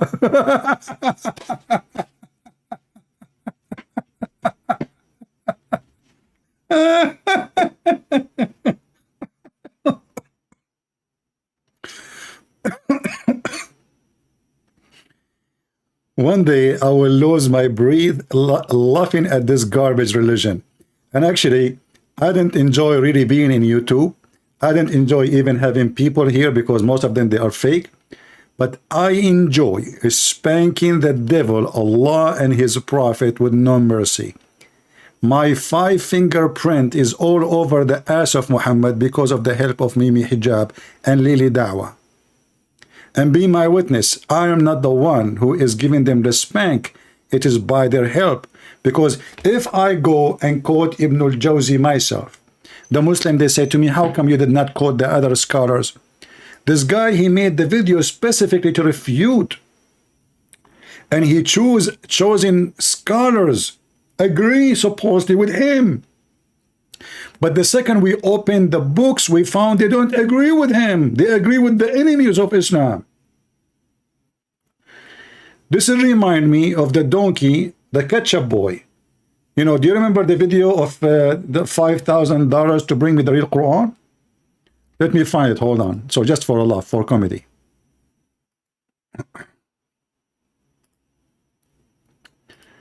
A Christian brother from Pakistan, sorry.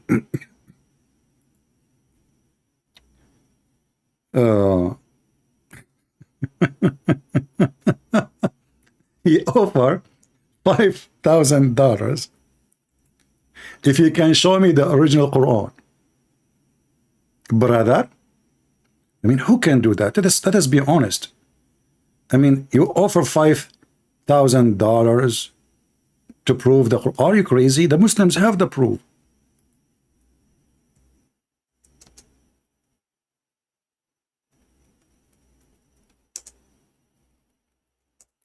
The stupid Uthman, the ketchup boy, he went to our brother and he have a book in his hand. And he came to him with the book. And he said, listen, I got the book. Give me the money.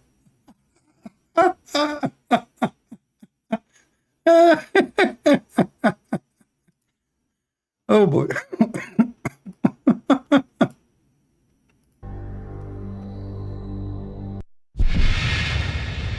Everybody knows when you came up our booth that there is no Allah. They have a sign that says there is no Allah.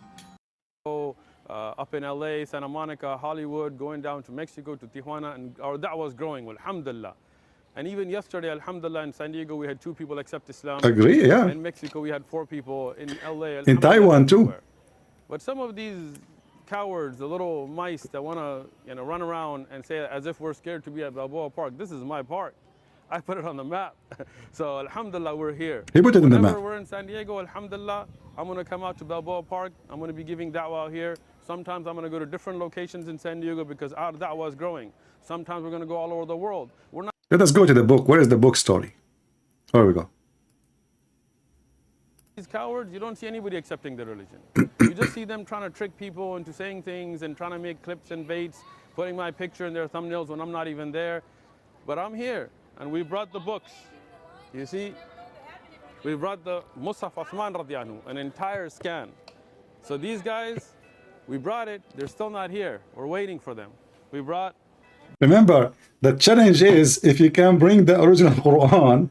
And now he brought the original Quran, and he is waiting for this Christian to show up in the park so he can get him busted. Oh boy! So what happened next? to ask the answer. So make sure if you don't know that, if you don't want to come here, make sure you tell your Dawah team to answer the question, not tell them to don't talk to us.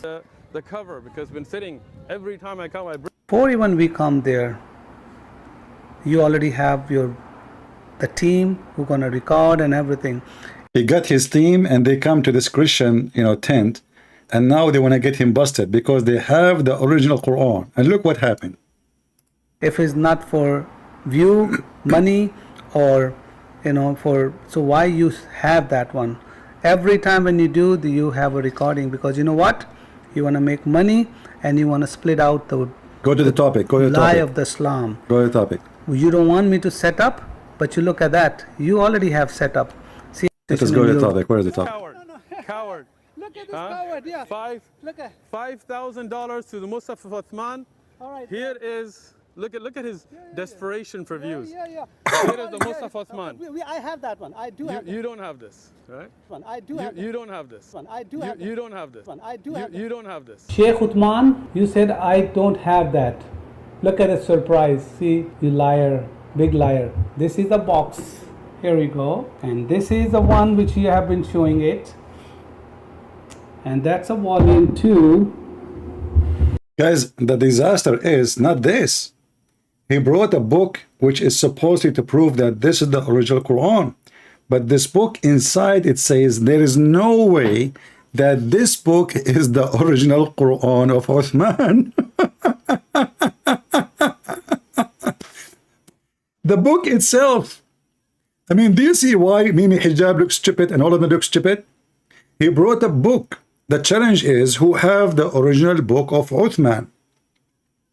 He brought a book in his hand, and the book which he brought, it says that there is no way that this book is written or have to do anything with Uthman.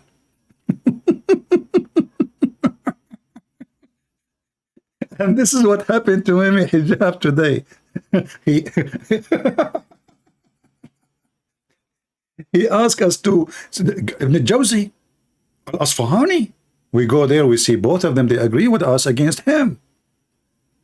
The donkey, the ketchup boy there, he came with the book in his hand. The Quran speak about the Muhammadan.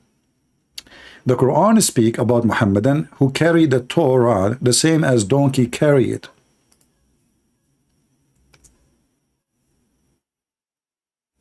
Where is... Oops, I'm typing in English. Can you believe it?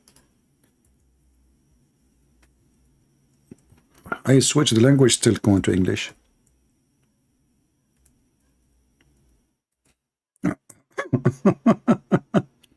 Chapter 62, verse number 5, speaking perfectly about the Muhammadan.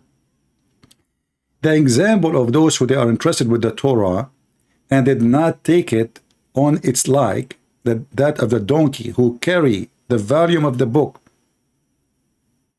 Those are the Muslims. Mimi Hijab, he have list of books behind him. The question is, did he read the book he is quoting for us? The answer, no. Because if he did read the book, then he should knew that the book agree with us, not with him. The same as this stupid guy, Sheikh Uthman, when he come and he is so excited when I get this Christian brother busted. Did he read the book in his hand? No. Because if he read the book, he will see that the book is saying that this is no way that this is the book of Uthman. I mean, you stupid, the book itself says that. And you bring the book itself to prove that this is the book of Uthman. And he made a drama. He won the $5,000. Give me the $5,000. I got you busted. You don't care about truth? Because we'll post our video and the truth will be out there. No, we're not going to cut anything. We're not going to cut anything. The whole thing will be on there. He's just worried about recording. Now, the Musaf Uthman, where's his 5,000? Bring me 5,000. You want to run? That's why I'm not running. Bring me 5,000. You want to run? That's why I'm not running. Bring me 5,000. You want to run? That's why I'm not running. Sheikh is running. Sheikh is running. Sheikh is running. Sheikh is running. Sheikh is running. Look at this guy. They're acting like a Sheikh is. All right, Sheikh is running. I'm here. So just wait. Just because, look, I told you I was going to be traveling, and you guys put my picture in thumbnails that I wasn't even in. You're despicable. Now, you tell me, where is the 5,000 for the Musaf Uthman that I brought you? I will give you 5,000. Let's see it. Let's see it. You heard him say that, right? He will give 5,000. Let's see him lie now. Just worried about views. Yes, you're right. Just wants to get popular. We're going to post the whole video. Post it. It's not about the truth. Yeah.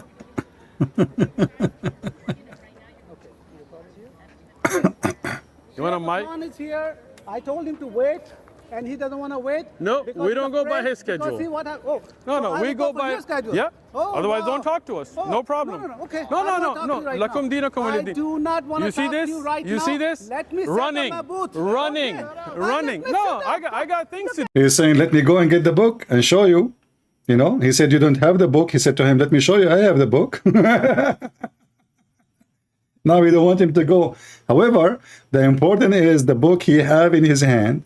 Remember, this guy, he spent 2 months looking for reference, how he can prove the Quran to be exist.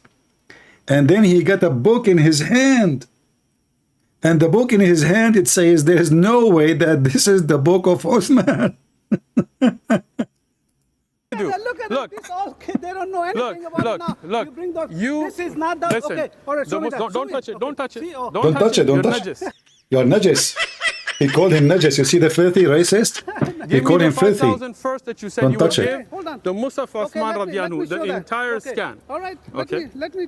What do you want to show? No, I want to show you that. Let me set up the booth. No. Not gonna set up here. Guys, look at Sheikh. He doesn't want me to set up the booth because once I have a booth, then I have notes, then I have a camera. That's why he's scared about it. But anyway, we're not gonna leave him alone. He claimed to be claiming that Quran has been preserved, never been changed. There is no contradictions. But we're not gonna leave him alone until he will leave the Islam.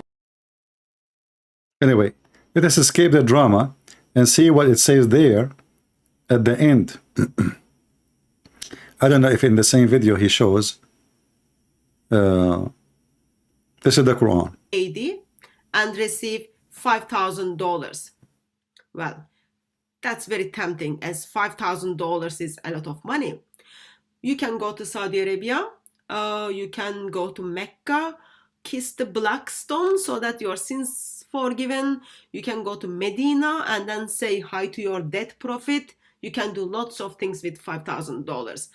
Of course, when the business of certain Muslim missionaries kind of affected by this financial crisis, who used to involve with ketchup dealing or footnote inserting, decides to meet with the challenge so that they can get the... Let us move to the cheese. But you just said it's not the finance. Just like a What is it then? footnote. What is it? Definitely you have a What is footnote, it? you bring this one. What is this? Okay. What is this then? This is, we'll find it, we'll let What you is know. it? Let me set up my camera. You're scared. Let me set You don't know what it is. You're a Mus'haf attributed to Uthman ibn Affan.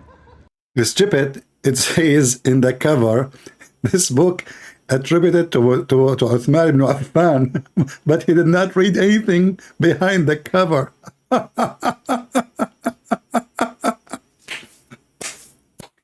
And then behind the cover it says there is no way that this book is the book of Uthman. Mus'haf Uthman ibn Affan. Look at this. Did he met with challenge, or he just judged the book by its cover? Here's the copy of the books I've got in my hands as well. So that's number 1. That's number 2. It's 2 volumes.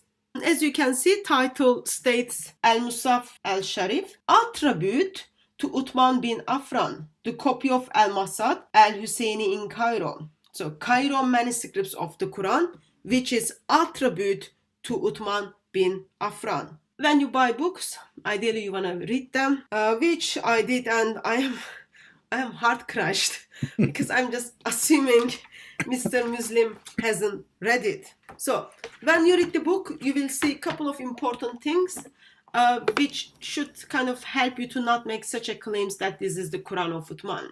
Please keep in your mind, around 652, Quran is being compiled under the Uthman, and Uthman was killed by Muslims in a mosque, according to Islamic tradition, around 656. So Brother Anthony from Bible or Quran is challenging Muslims to bring Quranic manuscripts from 652. When you turn page, I'll turn it in front of you so you all know what I'm talking about it. Okay, this is the book. When you turn page 124, this is what you are going to read. We can guess that it belongs approximately to the end of the 2nd century Hijrah or 8th century and the beginning of 3rd century Hijrah or 9th century.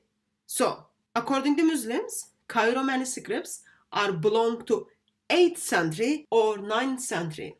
Uthman died in 7th century, 656. He compiled the Quran around 652. Of course, that was only page 124.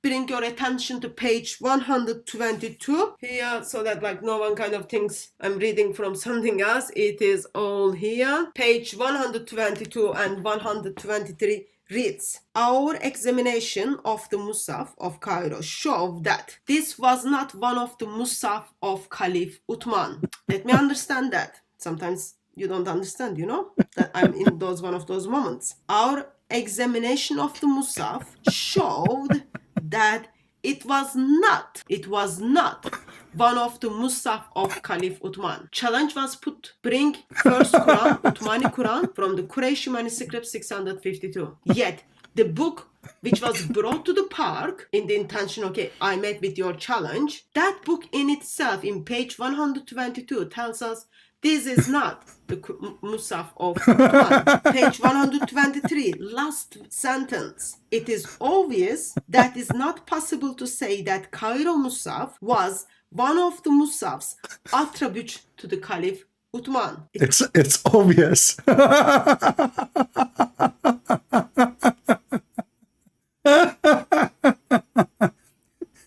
And this is Mimi Hijab is asking us to read Ibn Jawzi. Why you don't open Ibn Jawzi? Why you don't open Al-Asfahani? Asfahani, brother. This is a scholar in Arabic. He have even Arabic dictionary. Open Al-Asfahani. We go to Al-Asfahani, chapter 1, verse number, page number 579. It says clearly, Al-alaqu wa huwa ad-damu al-jamid. The alaq is the dead blood. Wal-alaqa is what the baby is made from. I cannot believe how filthy, lying this religion is. How they have zero ethic. But I say, thanks to the Lord, they are satanic, yes. They are demonic, yes. But they get themselves busted too. And he assumed, you know, this video is there for how long? Actually today, it wasn't my purpose to play it, but when I saw the video of this guy, I said, let me use Mimi Hijab, because he is quoting many errors in the Quran, and he's trying to refute them. So if I refute some of what he said, that will be enough to prove Islam to be stupid. Otherwise, it was not really my intention to watch the video of Mimi Hijab. I find it boring, stupid. This guy keeps scratching himself.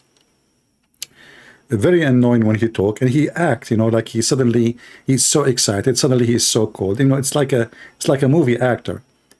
But I could not believe when I was listening that this idiot is asking us to go and find the scholars who he claimed they agree with him. And I find it very funny that he admitted that if the Quran is saying that the baby is made from blood and from semen, that will be a clear mistake. But both scholars, he himself, he chosen, Al-Asfahani and Ibn al-Jawzi, and we showed you the reference. Both of them, they agree that semen is semen. The word nutfa is a semen. Both of them, they agree that he is an idiot.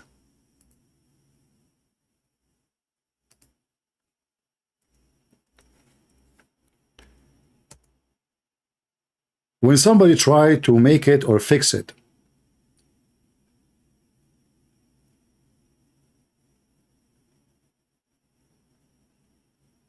and then he don't even do his homework, why he mentioned those two names? I will tell you why. Because somebody else told him he is a donkey, he never opened those books, he never even know where they are located. For if he ever opened the book, he will see what I see, and then he will never choose this book to use it. There's no way he saw this book, he read the book, and yet he is saying what he is saying. This is a statement from somebody did not ever read the book. Nutfa suddenly does not mean anything except water, but even the Quran, when you speak about water, that means semen.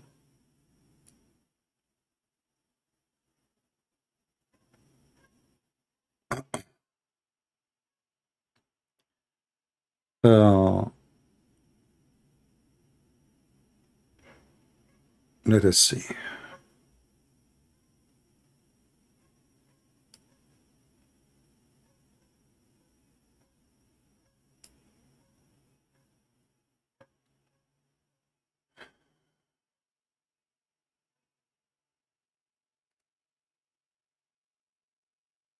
Let me open Skype to see if there is any Muhammad. I want to try his missiles with me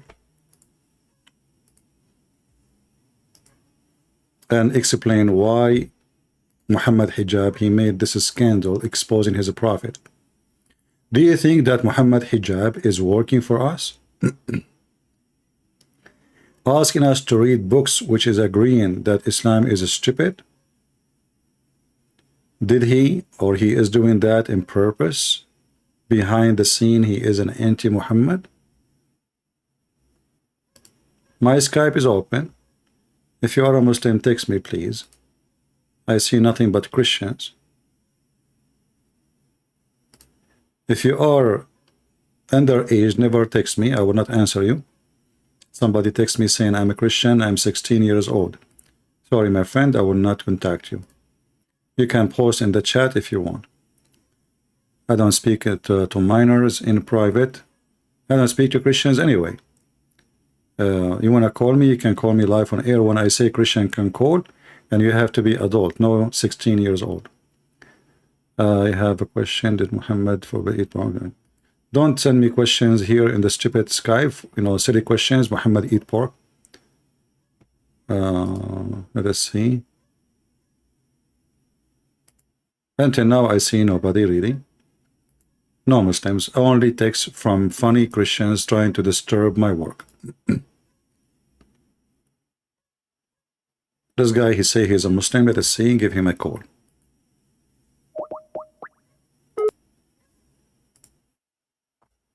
We are calling this Muslim. Let us hope he is there.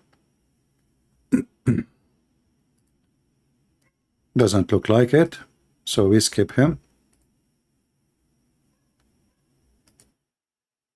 Don't send me text in Skype, say to me, God bless you. You are not helping, you are disturbing.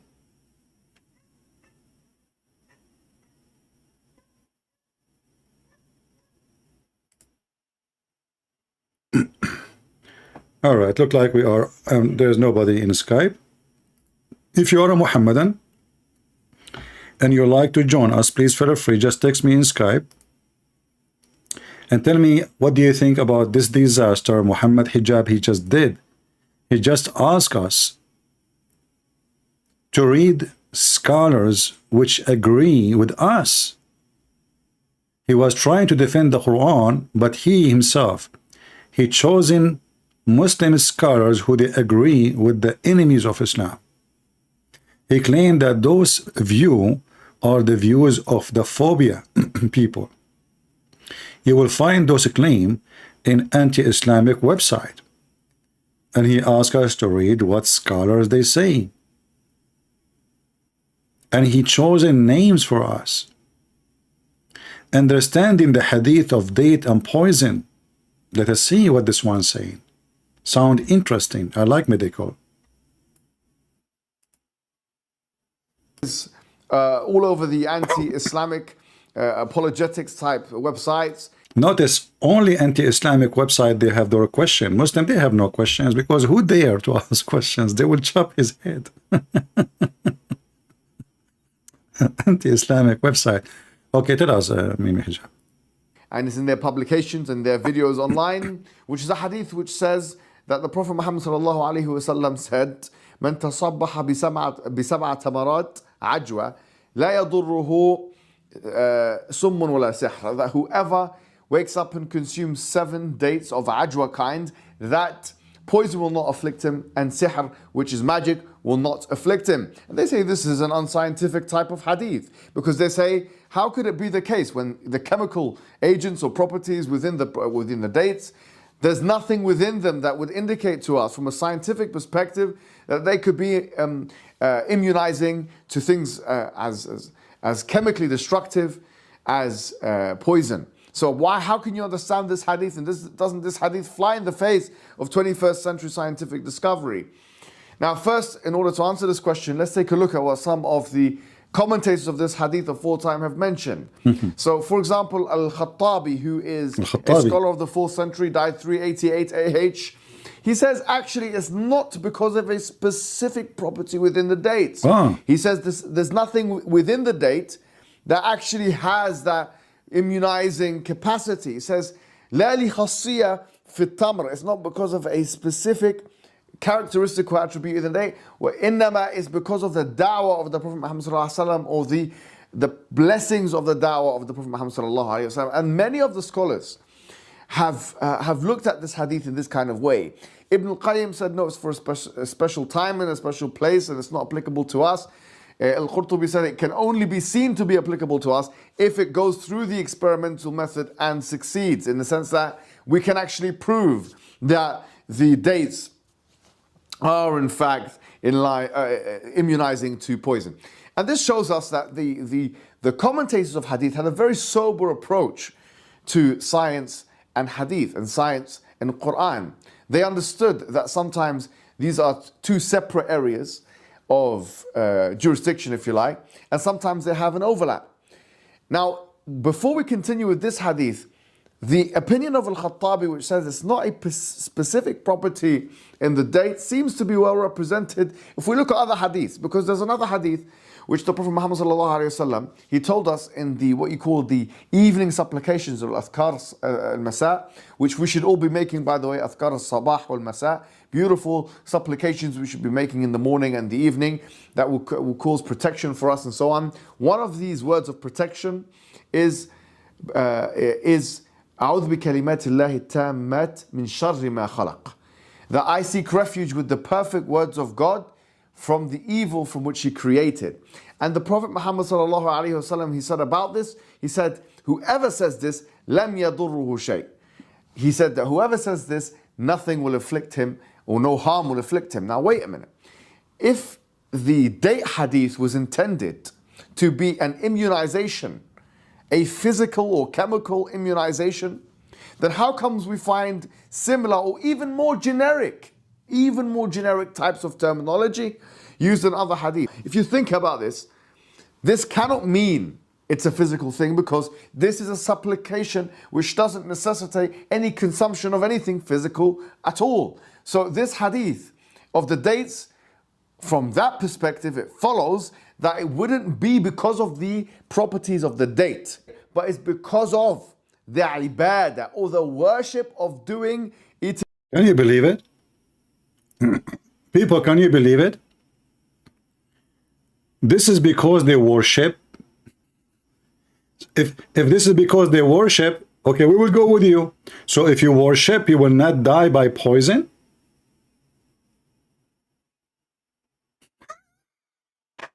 He's trying now to fix it. And if this is because they worship, what does this have to do with the ajwa then? If this is by blessing of Allah, what does this have to do with the ajwa?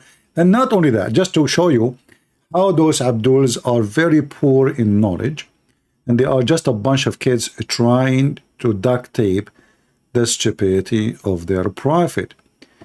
He said that this have nothing to do with the date itself. It's about the supplication to Allah. You pray to Allah. The hadith never mentioned supplication.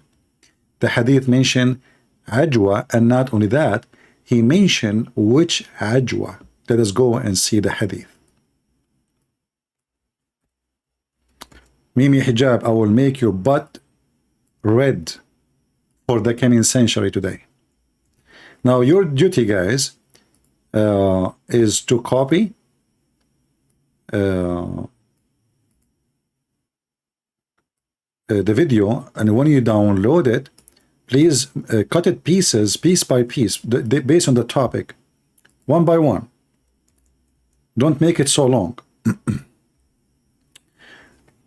Here, read carefully. This is the hadith. He who has a morning meal, so there is a morning and it's a meal. Where is the blessing? Nothing will hurt him, neither poison, neither magic. What does this have to do with blessing? If you are blessed, the Muslim, they pray early in the morning, so you do not need ajwa. So what the ajwa present? The blessing of Allah?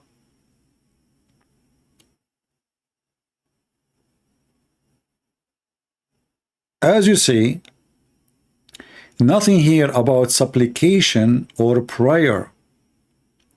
And not only that, Muhammad, he mentioned how many ajwa you have to eat. If you eat 6, it will not work. If you eat 5, it's not going to work. If you eat 7, that will protect you from magic, not only poison. There's a hadith I'm trying to find where Muhammad, he mentioned that this is from a specific date. Let me see if I can find it. I could not find it in this website.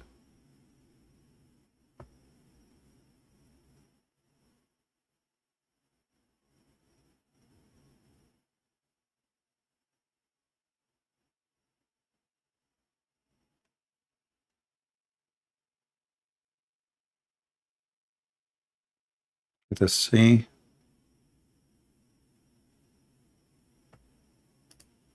because he mentioned that if you eat from the date of the city of Medina,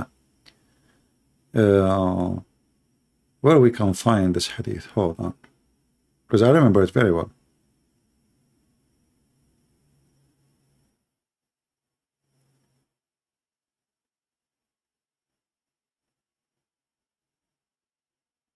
And now the Muslims, they are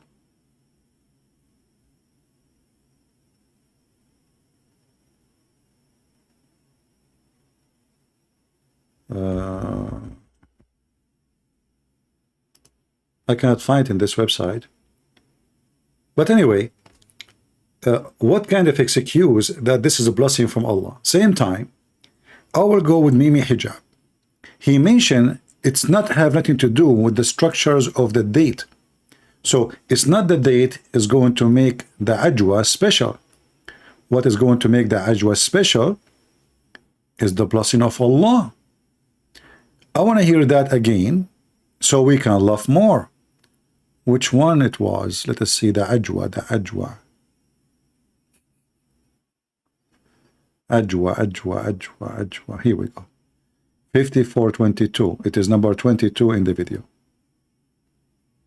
Today, inshallah, we're going to be talking about a hadith which is all over the anti-Islamic apologetics type websites, and is in their publications and their videos online, which is a hadith which says that the Prophet Muhammad sallallahu alaihi wasallam said, "Man tasabbaha bisab'a tamarat ajwa, la yadurruhu summun wala sihr." Whoever wakes up and consumes 7 dates of ajwa kind, that poison will not afflict him, and sihr, which is magic, will not afflict him. And they say this is an unscientific type of hadith, because they say, how could it be the case when the chemical agents or properties within the dates, there's nothing within them that would indicate to us from a scientific perspective that they could be immunizing to things as chemically destructive as poison. So how can you understand this hadith? And doesn't this hadith fly in the face of 21st century scientific discovery? Now, first, in order to answer this question, let's take a look at what some of the commentators of this hadith of all time have mentioned. So, for example, Al-Khattabi, who is a scholar of the 4th century, died 3. Remember, when he mentions something, he just mentioned a name, but he don't tell you the name of the book. He don't mention the page. So if we go, we will see what he's talking about. And I'm assuming that if I go and look for this guy, but I don't remember this guy Al-Khattabi is making something, but he is saying Al-Khattabi says that. Okay, where we can find Al-Khattabi? And who is this guy Al-Khattabi? So now he is supporting himself by clear evidence. Al-Khattabi said. Who is Al-Khattabi? Shouldn't you tell people who is Al-Khattabi? Let us say you are a person of knowledge. And now a person, you are claiming that those people, they are not doing their homework. They are not doing academic study. Is that how academic study is done? You say Al-Khattabi and that's it? Who is Al-Khattabi? What's the name of the book? Which page? Which volume? And what he said, show us on the screen. Same time, why you want to take what he say? What is his authority? And now look what you did. What you just did is very embarrassing. It is not the date will protect you. What is going to protect you? Listen carefully. 388 AH. He says actually it's not because of a specific property within the dates. He says there's nothing within the date that actually has that immunizing capacity. He says لا لخاصية في التمر. It's not because of a specific characteristic or attribute within the date. وإنما is because of the da'wah of the Prophet Muhammad sallallahu alaihi wasallam, or the blessings of the da'wah of the Prophet Muhammad sallallahu alaihi wasallam. And many of the scholars have looked at this hadith in this kind of way. Ibn al-Qayyim said no, it's for a special time and a special place, and it's not applicable to us. Special time, special place, it doesn't work with us. Okay, special time, that is the time of Muhammad. But if we go, we will find that Muhammad was poisoned, and he died by poison, and he was bewitched.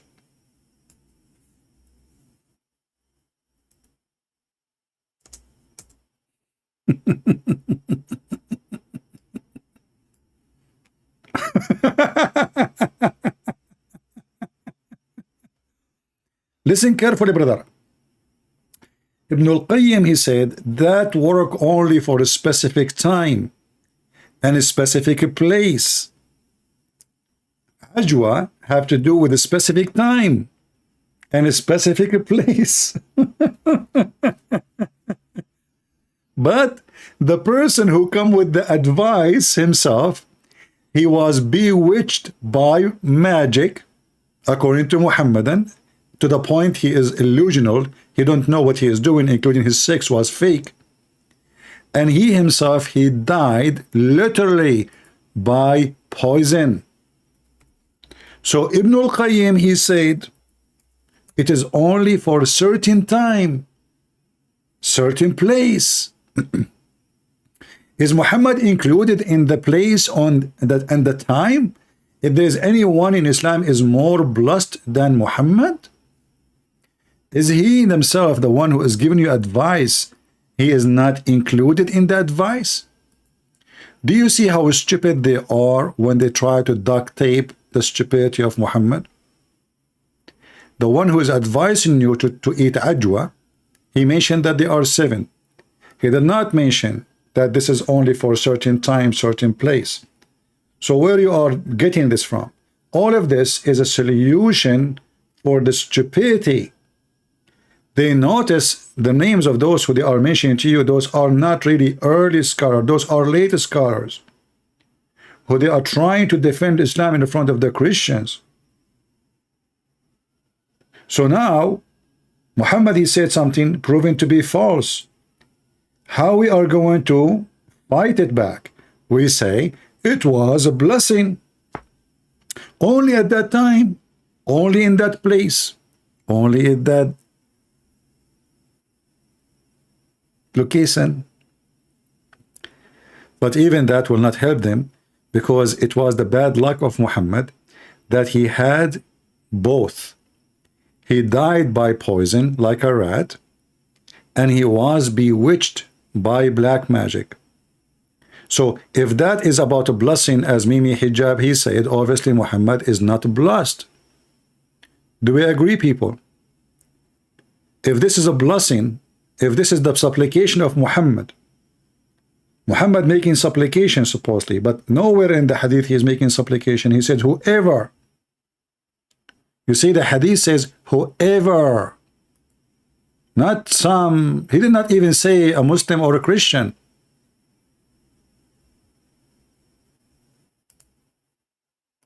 Let me find you the hadith and put it in the front of you on the screen. Whoever.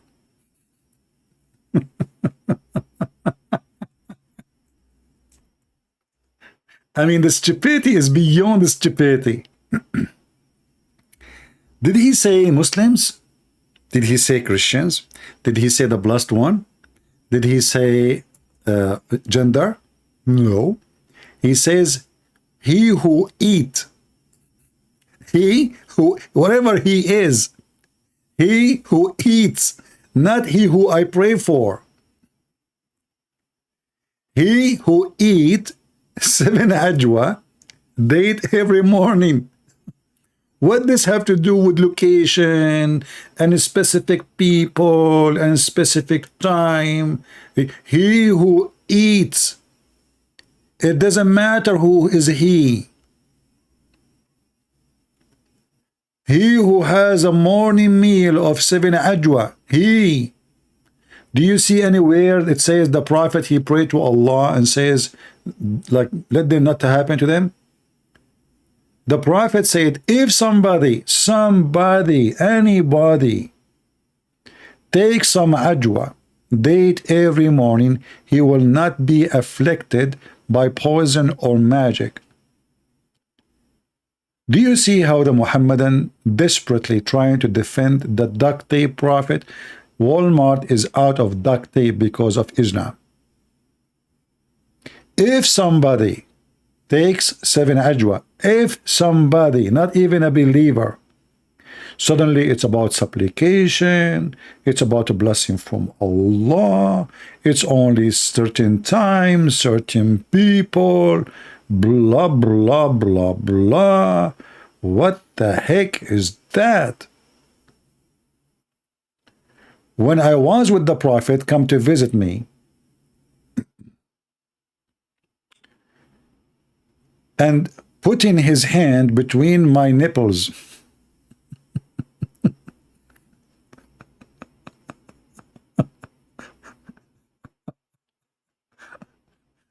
I hope my dad will forgive me for not accepting to go to medical school. You know, he wanted me to be a doctor. I said no. I don't want to do what the Prophet. What he did to you? He put his hands between your nipples. Oh, okay. And I felt its coolness on my heart. He said, you are suffering from a heart disease. Look what the heck. Muhammad, he put his hand between the nipples. I mean, is the heart in the middle of the chest? That's deep. So he put his hand between my nipples and I felt the coolness, and he said to me, you are suffering from heart disease. Go to Al-Harith Bil-Kalada, who belonged to Taif. He is practicing medicine, and get him to take 7 ajwa.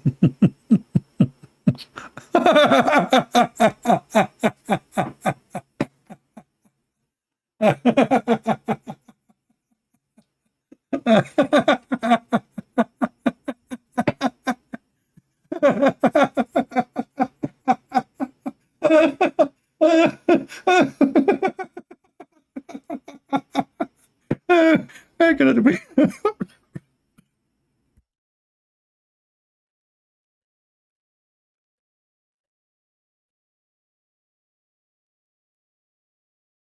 Sorry, I have to mute the microphone. I could not breathe.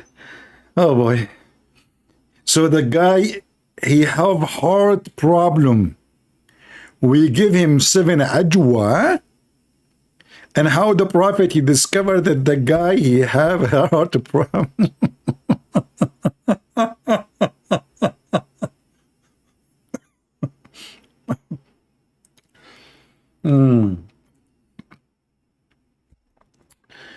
Oh boy. And then, brother, and bound them together with their stones and administer them to you.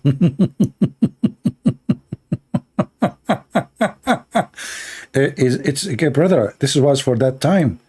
Now it doesn't work for heart problems. So at that time, if somebody have a heart problem, and how the Prophet, he discovered that the guy have a heart problem, he put his hand between his nipples.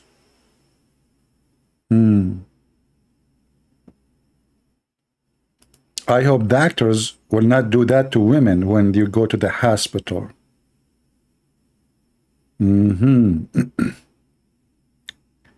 Here there's different story.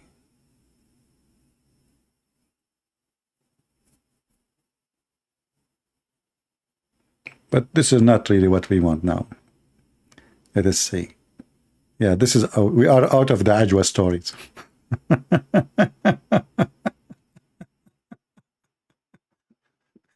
And the poor Mimi hijab, brothers and sisters. Yes, a scholar, they say, this is not about the date. The date is not really, does not have any. Yes, we have to agree. The date is not really scientifically, this is not accurate. So obviously the Prophet never meant that. The Prophet, he was talking about something totally else. Totally else, brother. It was about specific time, specific location, and blessing. And then we find that Muhammad himself, he died because of a poison. And Muhammad himself, he cannot even differentiate between real sex and fake sex. To the point he imagined himself having sexual intercourse with his wives. But in fact, he did not do it. As you see in Sahih al-Bukhari, Aisha, she said, look at the title of this chapter, brother. The manner of adab. The Prophet continued for such and such period, imagining that he had sexual intercourse with his wife. In fact, he did not. But remember, this is the effect of the ajwa is because of the blessing. So are you saying to me, Mimi Hijab, that your prophet have no blessing? This is why the 7 Ajwa did not work with him. It worked only with those have a blessing. Is that why he died because of poison? Is that because he have no blessing? I don't want to forget your prophet. He says, I feel now that the poison I ate is getting my aorta, which is mentioned in the Quran, that if Muhammad fabricating Quran, Allah will cut his artery. Oh boy. Muslims, who of you will dare to download my video, put it in your channel, give it to you, Mimi Hijab, and let us see what he will do, and ask him for the sake of the shin of Allah.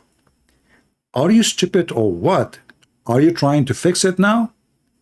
So the prophet, he mentioned 7 Ajwa because it is there is a blessing, and this is what will protect you.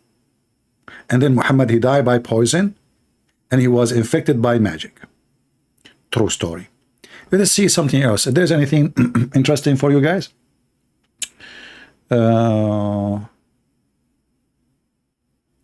Did the prophet say the earth sit in the back of a whale? Today, inshallah, we're going to be talking about one of the most specious claims that has come out of this science era narrative, which is this claim that there's a hadith of the prophet which supposedly says that the earth is on the back of a whale, and the whale is on the back of is balancing on some kind of a rock or something to this effect. And this hadith is fabricated. I mean, I don't want to... Do you see how we solve the problem? This hadith is fabricated. Mimi Hijab. For the sake of the shin of Allah. I mean, Zakir Naik, he spit a lot. Don't do that. Listen, listen. As long it's fabricated, why it is in your book? People, listen carefully. As long the hadith is a fabricated hadith, why the Muslims, they wrote it in their books? Any Muslim can tell me? And if it is fabricated, how we can trust anything the Muslim they wrote about their prophet?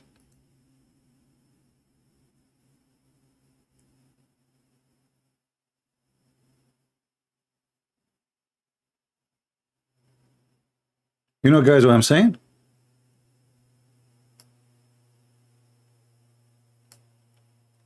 How you Muslims put it in your books? As an example, there's many scholars, they mention this, and they did not say it's fabricated. So later when the Muhammadan, they start noticing, you know, like remember, even like scholars which are famous for Muslim, like Ibn Kathir. Ibn Kathir is long after Muhammad. So now the world is different. The people, they knew there is the European, they discover a lot of things, and the Muslims, they are very much, you know, in touch with what's happening in the world. The Muslim, they occupy Spain, etc. They went all the way to the heart of Europe, and now they learned that there's a lot of garbage in our books.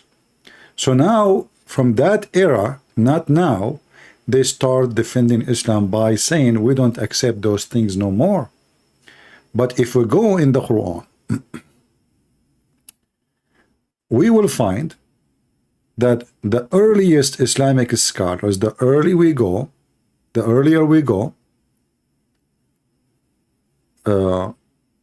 more we find that those stories are accepted.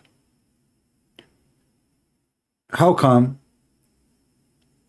the Muslims did not notice that this is false?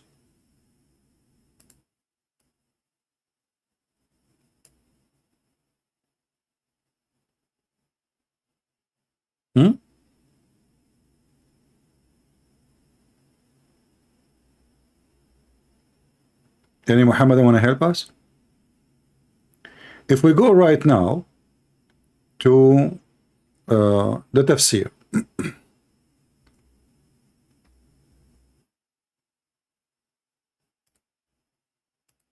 Again, those who will download the video, please cut it pieces, make topic by topic, like, you know, based on what Mimi Hijab, he choose a topic. Cut it, put it together, refuting him, move to the second topic, make a video by video. All of you, please. You know, we have 100 something, I don't know, 100,000 here, subscriber, we have 100 something thousand there. Only few, 2-3 people, they are the one doing video. The rest are just useless. Even my admins don't make videos. They just come here for tea and coffee, most of them. They want to practice authority of blocking people, but they never did any work. So if we go in the Quran, we will find this chapter.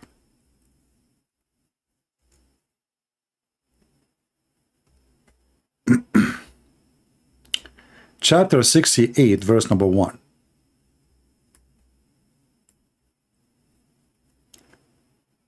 Remember, those who say this is in the top of the whale, they are lying. This is a fabricated hadith. Shall we go and read the interpretation made by Muslims so we can see if it's fabricated or not? Chapter 68, verse number 1. Let us go. This is Ibn Kathir, and this is their website, this is their translation, not me. Let us see if they are going to say it's fabricated. Let us see if they agree with some, they refuse some. Whatever they say, we will show it in the screen.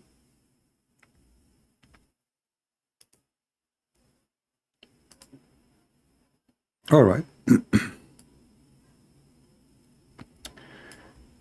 This is Ibn Kathir, you know, and this is their translation, as you see in the front of you. All right. Uh-oh. It's gone. It doesn't show that in English. They took it off.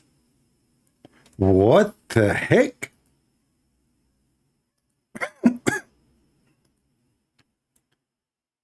What's happening here? What? I don't see anything about the whale. Where is the whale? Anyone see the whale? Anyone see half whale? Quarter whale? I see no whale. The whale is gone. Something fishy. Let us go to Ibn Kathir in Arabic. Let me type first, maybe the whale is here. I did not see it.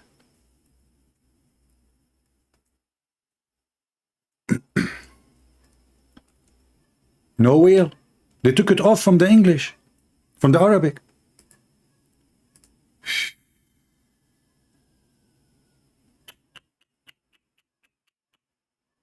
Hilarious, hilarious, brother.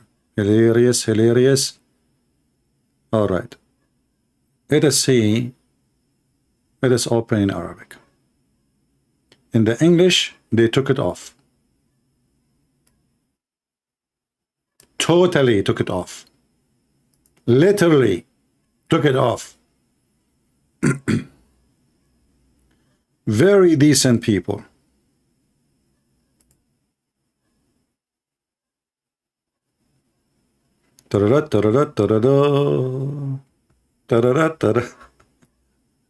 Guys, this is Ibn Kathir in Arabic. I will give you the Muslim website in front of you. Copy paste. You can open it in Google Translation yourself, and you tell me why we cannot find what it says in Arabic in the English website.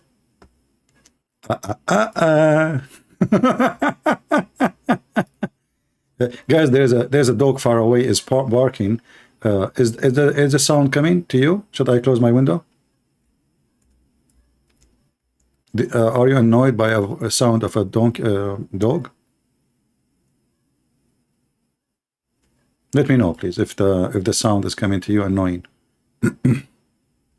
So this is the Arabic page of Ibn Kathir. Let us see in Arabic and how he used the difference between the Arabic and the English. I did not see it in English. So let us see. It says here, وقيل المراد بقوله نون حوت عظيم على تيار الماء العظيم المحيط وهو حامل الأرضين السبع كما قال الإمام أبو جعفر بن جرير. Let us translate. Remember, this is naive hadith. This is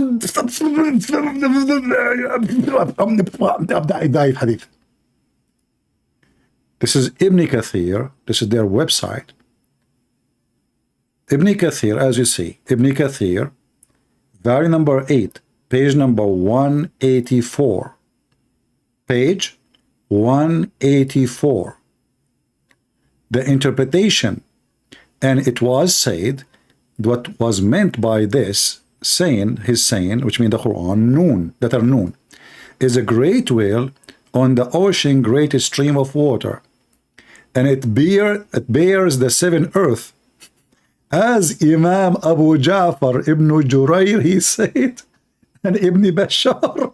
It turned to be that those guys are a scam. And they call him Imam. Mimi Hijab, he said it's a fabricated hadith. Imam Abu Ja'far, he said it is not.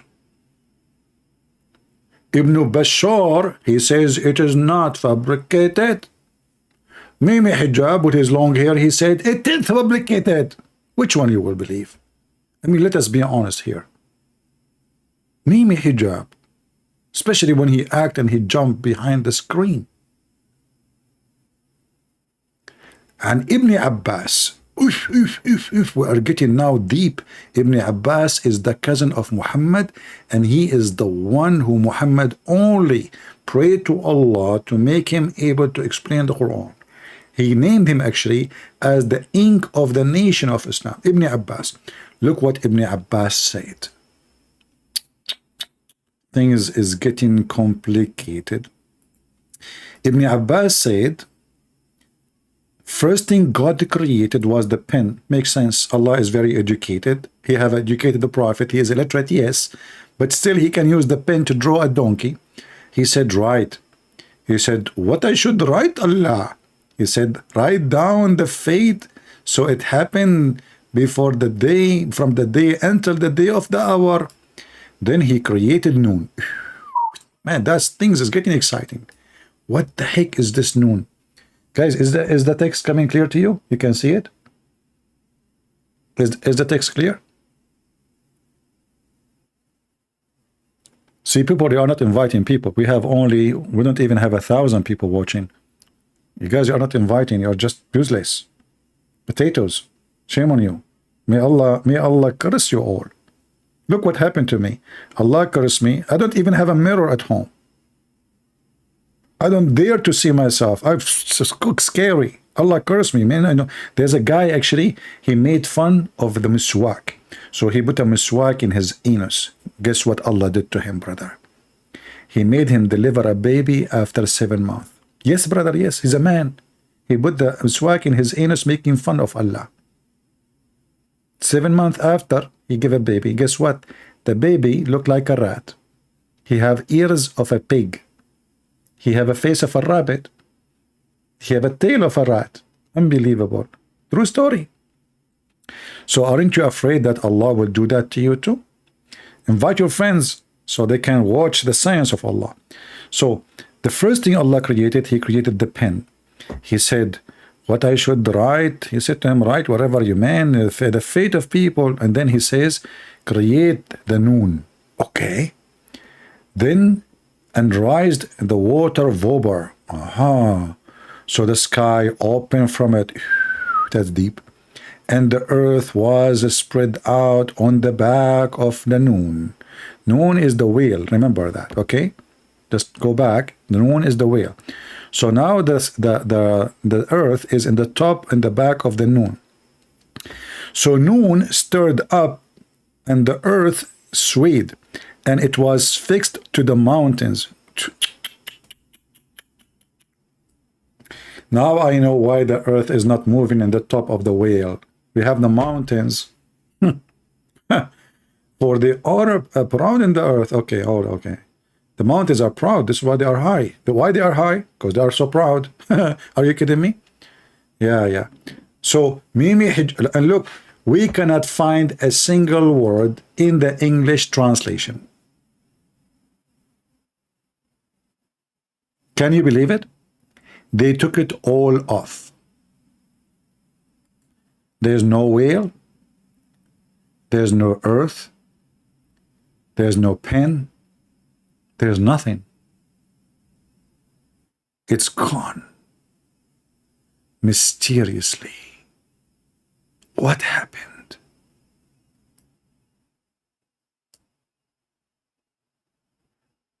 So when you learn about Islam from Islamic books in English, I assure you, you got nothing true. And the proof is in the front of your eyes. This is the same book supposedly they are translating. So why it's not there? I will tell you the solution. The translator, he said to himself, this is a piece of bullshit, excuse me. I'm not going to put this in my book. People will laugh at me. People will not even buy my book. People will laugh at Islam and Allah. Actually, I might even get hurt by Muslims for translating it. So I'm going to take off anything will make Islam look stupid. With suspense music? You want more suspense more than a whale in the top of it, the earth. What's wrong with you? Sarah? Did you eat ajwa today? And you are blessed by Allah, so you are giving me funny request? Okay, what? That's amazing. And then, you see, when noon moved, the earth disturbed, start moving. So Allah put the mountains in the top of it, so the mountains will fix the earth. And this is all proven to be scientifically true. Okay? I mean, there's a lot of evidence of those things. Unless you are like an idiot, you do not want to see the truth and you want to be blind. Hello? Okay? So, yeah. And like if you continue reading, At-Tabarani, page number 185, it says, we are showing you all their garbage. Narrated that with the chain of transmission sound like a car for me. Chain, transmission. Islam is so scientific and mechanic religion. Are you kidding me? This is the true Islam, brother. Nobody can make books like transmission. Do you have a transmission in your Bible? Do you? You don't. Do you have a chain? No. And you are asking me why I converted to Islam? How we can make any truck, train, anything work without a chain and transmission? Crazy Christians. So here, narrated with the chain of transmission, which means it's very accurate, that he said, Abu Habib, Zayd ibn al-Muhtadi, blah, blah, blah, blah, blah, blah, blah, blah, blah, blah, blah, okay? From the authority, from the authority. Oh, look, all of them, they have authority. And maybe Hijab have authority too. But obviously his authority is overcome their authority.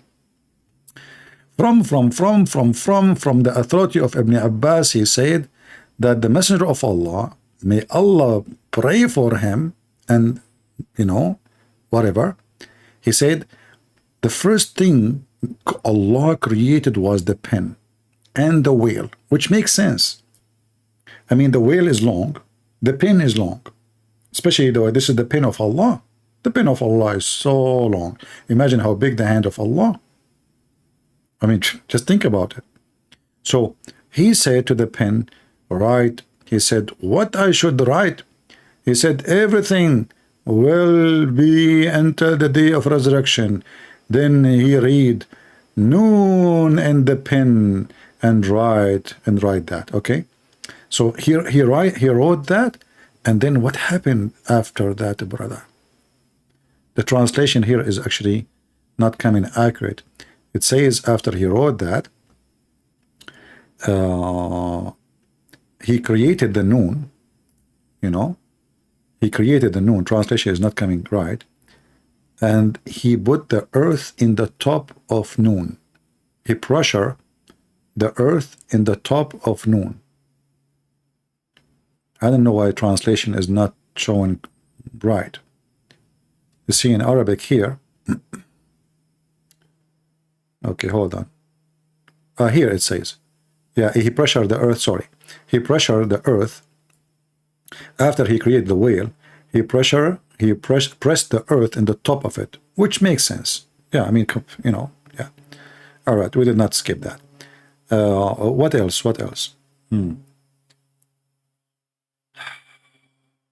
It turned to be that all of those stories are fabrication.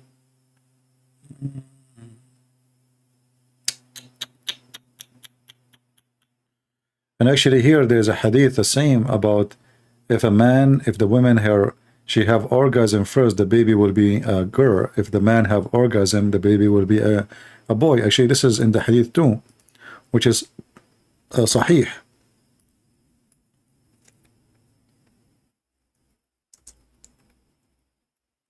And now Mimi Hijab, he will say to you, this is fabricated hadith. Fabricated hadith. You know, how the Prophet, he knew this. Look at this, brothers and sisters. I was really worried to get married because I don't want my son to look like me. But now I feel more secure and safe. All what I need to do, I will never come first. And this is sahih. Is Mimi Hijab is going to say to you, this is fabricated? Look at this science, look. The Messenger of Allah said, the man water is thick and white, and the women water is thin and yellow. Which of them comes first? The child will resemble the parents. I remember Mimi Hijab, he said, this is about water, not about semen. If you don't look good, don't ever comes first. Your kids will hate you. Hold yourself, you idiot. Marry a beautiful woman. And each time you decide to have a baby, never comes first. Stupid. Let your wife come first, so the baby will look good. Why we don't listen to the advice of a prophet of Allah and his science, which is proven all the way to be scientifically correct? How many scientific study made based on this discovery? A lot.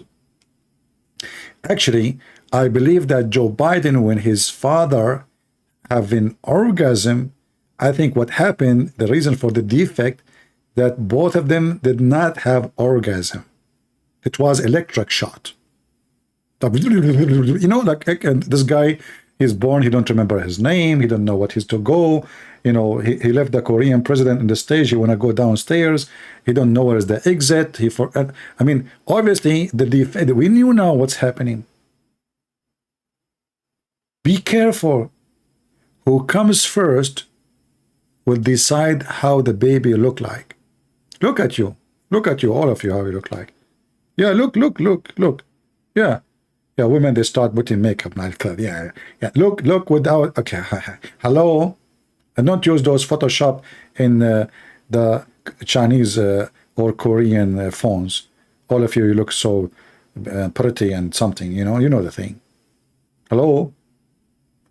All of this happened to you because your mother and your father did not follow the steps and the advice of a Prophet Muhammad because they were ignorant. But now you have no excuse. Gog and Magog saying to me, you are talking about sex again. Look like Gog and Magog, he forgot I'm quoting his stupid prophet. So if you're trying to say I am talking about sex, You forgot that I'm quoting your stupid prophet. I mean, can you believe how stupid the Muhammadan? He's trying to put me down. Christian Prince talking about sex again.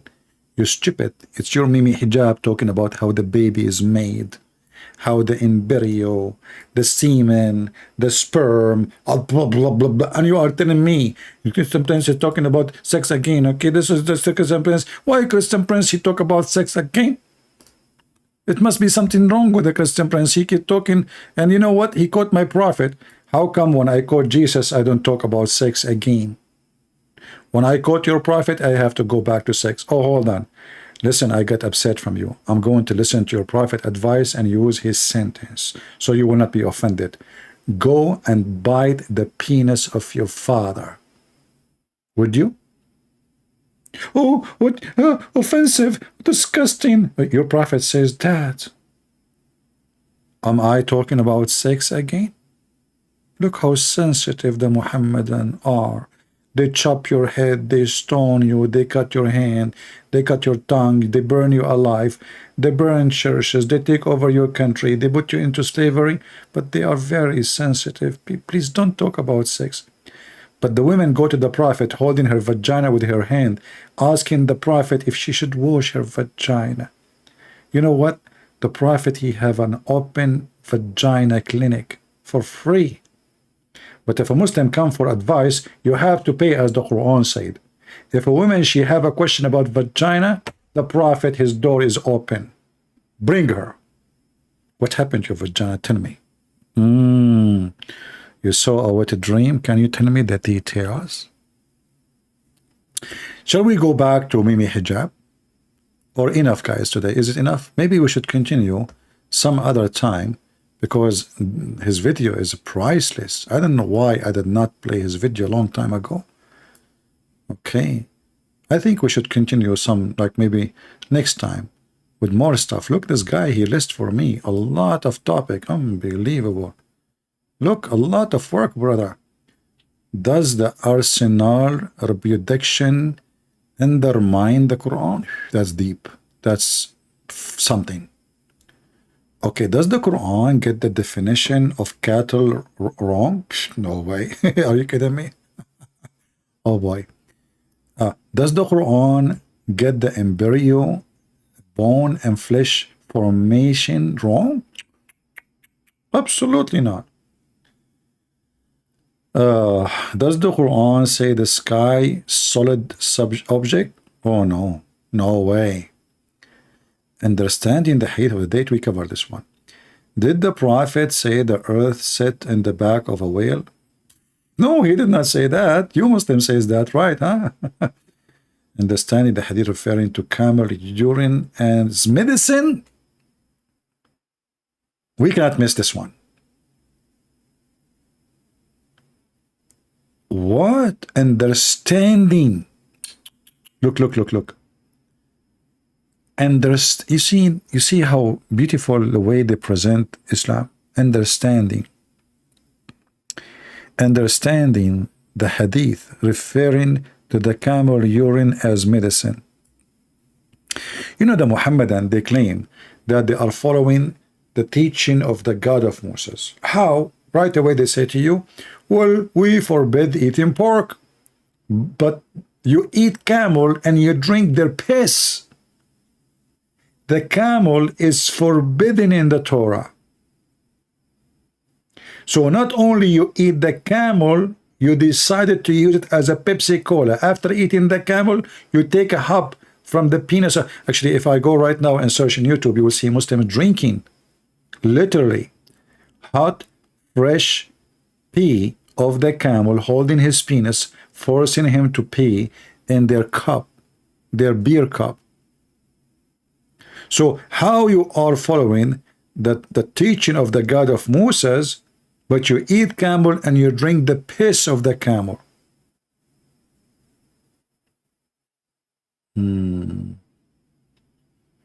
Sound complicated. So I think we will continue with this. Maybe next time I go live, I will give you now time to cut this video, make it short. And remember, I'm not keeping my videos. As you see, I cleaned all my videos from my channel. So now I have only 2 videos, have nothing to do with my video life. So if you care really to have them, download them, save them, don't blame me, because I noticed that in the same time that people always watch the last video. So if I make a video tomorrow, nobody will watch this video. They will stop watching it. I find that astonishing, that all the work we do, it make me feel it's a waste of time. I stay with you for a couple of hours, sometimes 5, 6, 7, sometimes more. Yet, people only what they care for, and this is what I notice, to join live chat. They are not coming here to learn. And this is why if I stop the chat right now, you will see how the number will drop. Many, they are coming just for entertainment. Many, they are coming for a comedy time because Islam is stupid. They just, they want to kill time. And they say, okay, in this channel, we laugh at Muhammad. And, just killing the time. Those people are not welcome in my channel. I don't want fake numbers. I don't want to have 100,000. None of them is real person. He care for what we do. I prefer to have 40, 50, 60 subscriber who they are really hard-working Christians, warriors. The Lord, he has 12. Not 12,000, not 12 millions. And Christianity spread around the earth, even though still there's many areas Bible never reached them yet. 12 people, not 12,000. This is the power of those who they are warriors for Christ. The rest who they are just numbers, they don't count. They don't count for the Lord. They don't count for his day, the day of judgment.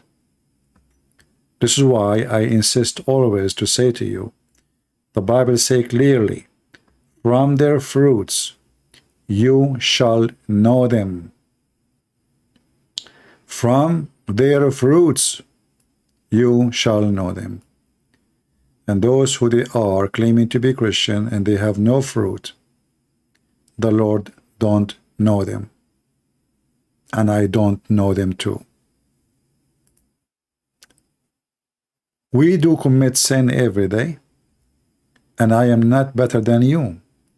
I sin in my thought. I sin in my desire. I sin in my sometimes disappointed with the things around me. Sometimes I feel like God is not taking care of the poor. God is not taking care of the one who defend him. God, but then I say, oh, I'm wrong. The Lord, he take care.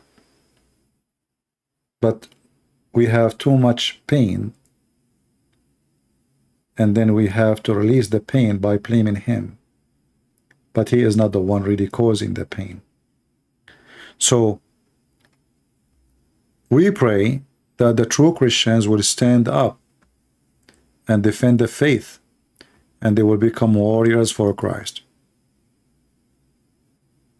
We confess our sin, not because we are proud of it,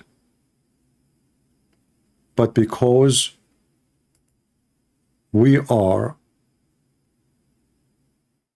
taking side with the truth, that sin is against God. Islam is sin. Muhammad is satanic. And we have to confess that if we don't fight the satanic teaching, doesn't matter it's coming from who, we are guilty. The one who don't say no to the wrong, he is a partner with it. The one who don't fight against sin, he is a partner of it. Imagine you see a woman being raped and you keep going, you don't care. You are a rapist. If you see somebody molesting a child and you don't do something to save the child, you are the molester. If you see someone lying about Jesus and you don't do anything about it, exposing the liar, you are a liar too. For the one don't stand against evil is evil. And the one who don't fight evil, he is a partner of it. You can give yourself all kinds of excuses, but you cannot fool the Lord. From their fruits you shall know them. Why we don't want to learn? Let your fruits shine in the front of the Lord. Let your fruits speak for you, not your tongue. Let your fruits witness for you, no one else. Your fruit, my friend, is your identity, not your name, not your church name, not your position as a priest or bishop or even a pope. It doesn't count. Your fruits. And time will come and they will be asking you, the Lord will ask you, where is your fruits? What you've been doing? I sent you in a mission and you did nothing. You have no roots. This is why your fruit is not there. You have nothing. You are just a fake person, fraud. So I say, let us work for the Lord. Time goes fast, and you will be questions about what you accomplish. I spend every day almost hours with you, not for my sake, for the sake of your children's and for the sake of you, so you can have faith and nobody can deceive you and nobody can fool you. However, I cannot put faith in your heart. I cannot make you work for the Lord. It's a decision you do. So work for the Lord. Stand up for the truth, and the truth will set you free. Thank you all for being here. This is your brother Christian Prince was serving you humbly for today. I hope you enjoy it. You learn something good. Download the video, share it with your friends, cut it pieces, make it small topics, and let your children watch so Muhammadan cannot fool them in your schools. They are professional liars. And your kids taught nothing by your priest, except wave your hand to Jesus. So when you go in the street, you or your son or your daughter or your wife, you do not know how to answer them, because they did nothing to teach you, for they are fake, false priests. They speak about love, but they forgot that the first message of love is to fight against evil, for the one who don't love is the one who don't fight evil, and the one who love is the one who fight evil. So what they do in the church, sit down, stand up, recite 2 verses for you from the Bible, and then we eat some cookies and we go home like the Muhammadan. That is not a church where Christ was. That is not what Christ used to do and never did. Preach it, fight for it, and even die for it, as all the disciples of the Lord, and himself he died for it. Those who seek life, they are dead forever. And those who seek death to earn life, they will live forever. And how you seek death? By simply don't care for death. You care for being truthful. Those who seek life by hypocrisy, by making money, by fighting for buildings and houses and cars, and they don't care what people say about Jesus. They don't care if the whole world become corrupt. They don't care if children They are changing their gender and they are not advising them. They don't care if every woman is sleeping around. They don't care if every man became a pimp. They don't care. Those people are fake Christians. If you don't care, you know you will end where? I want to say thank you. May the Lord bless you. And until we see you soon again, Christ is Lord. Islam is a joke. And we laughed a lot today. Thank you, Mimi Hijab.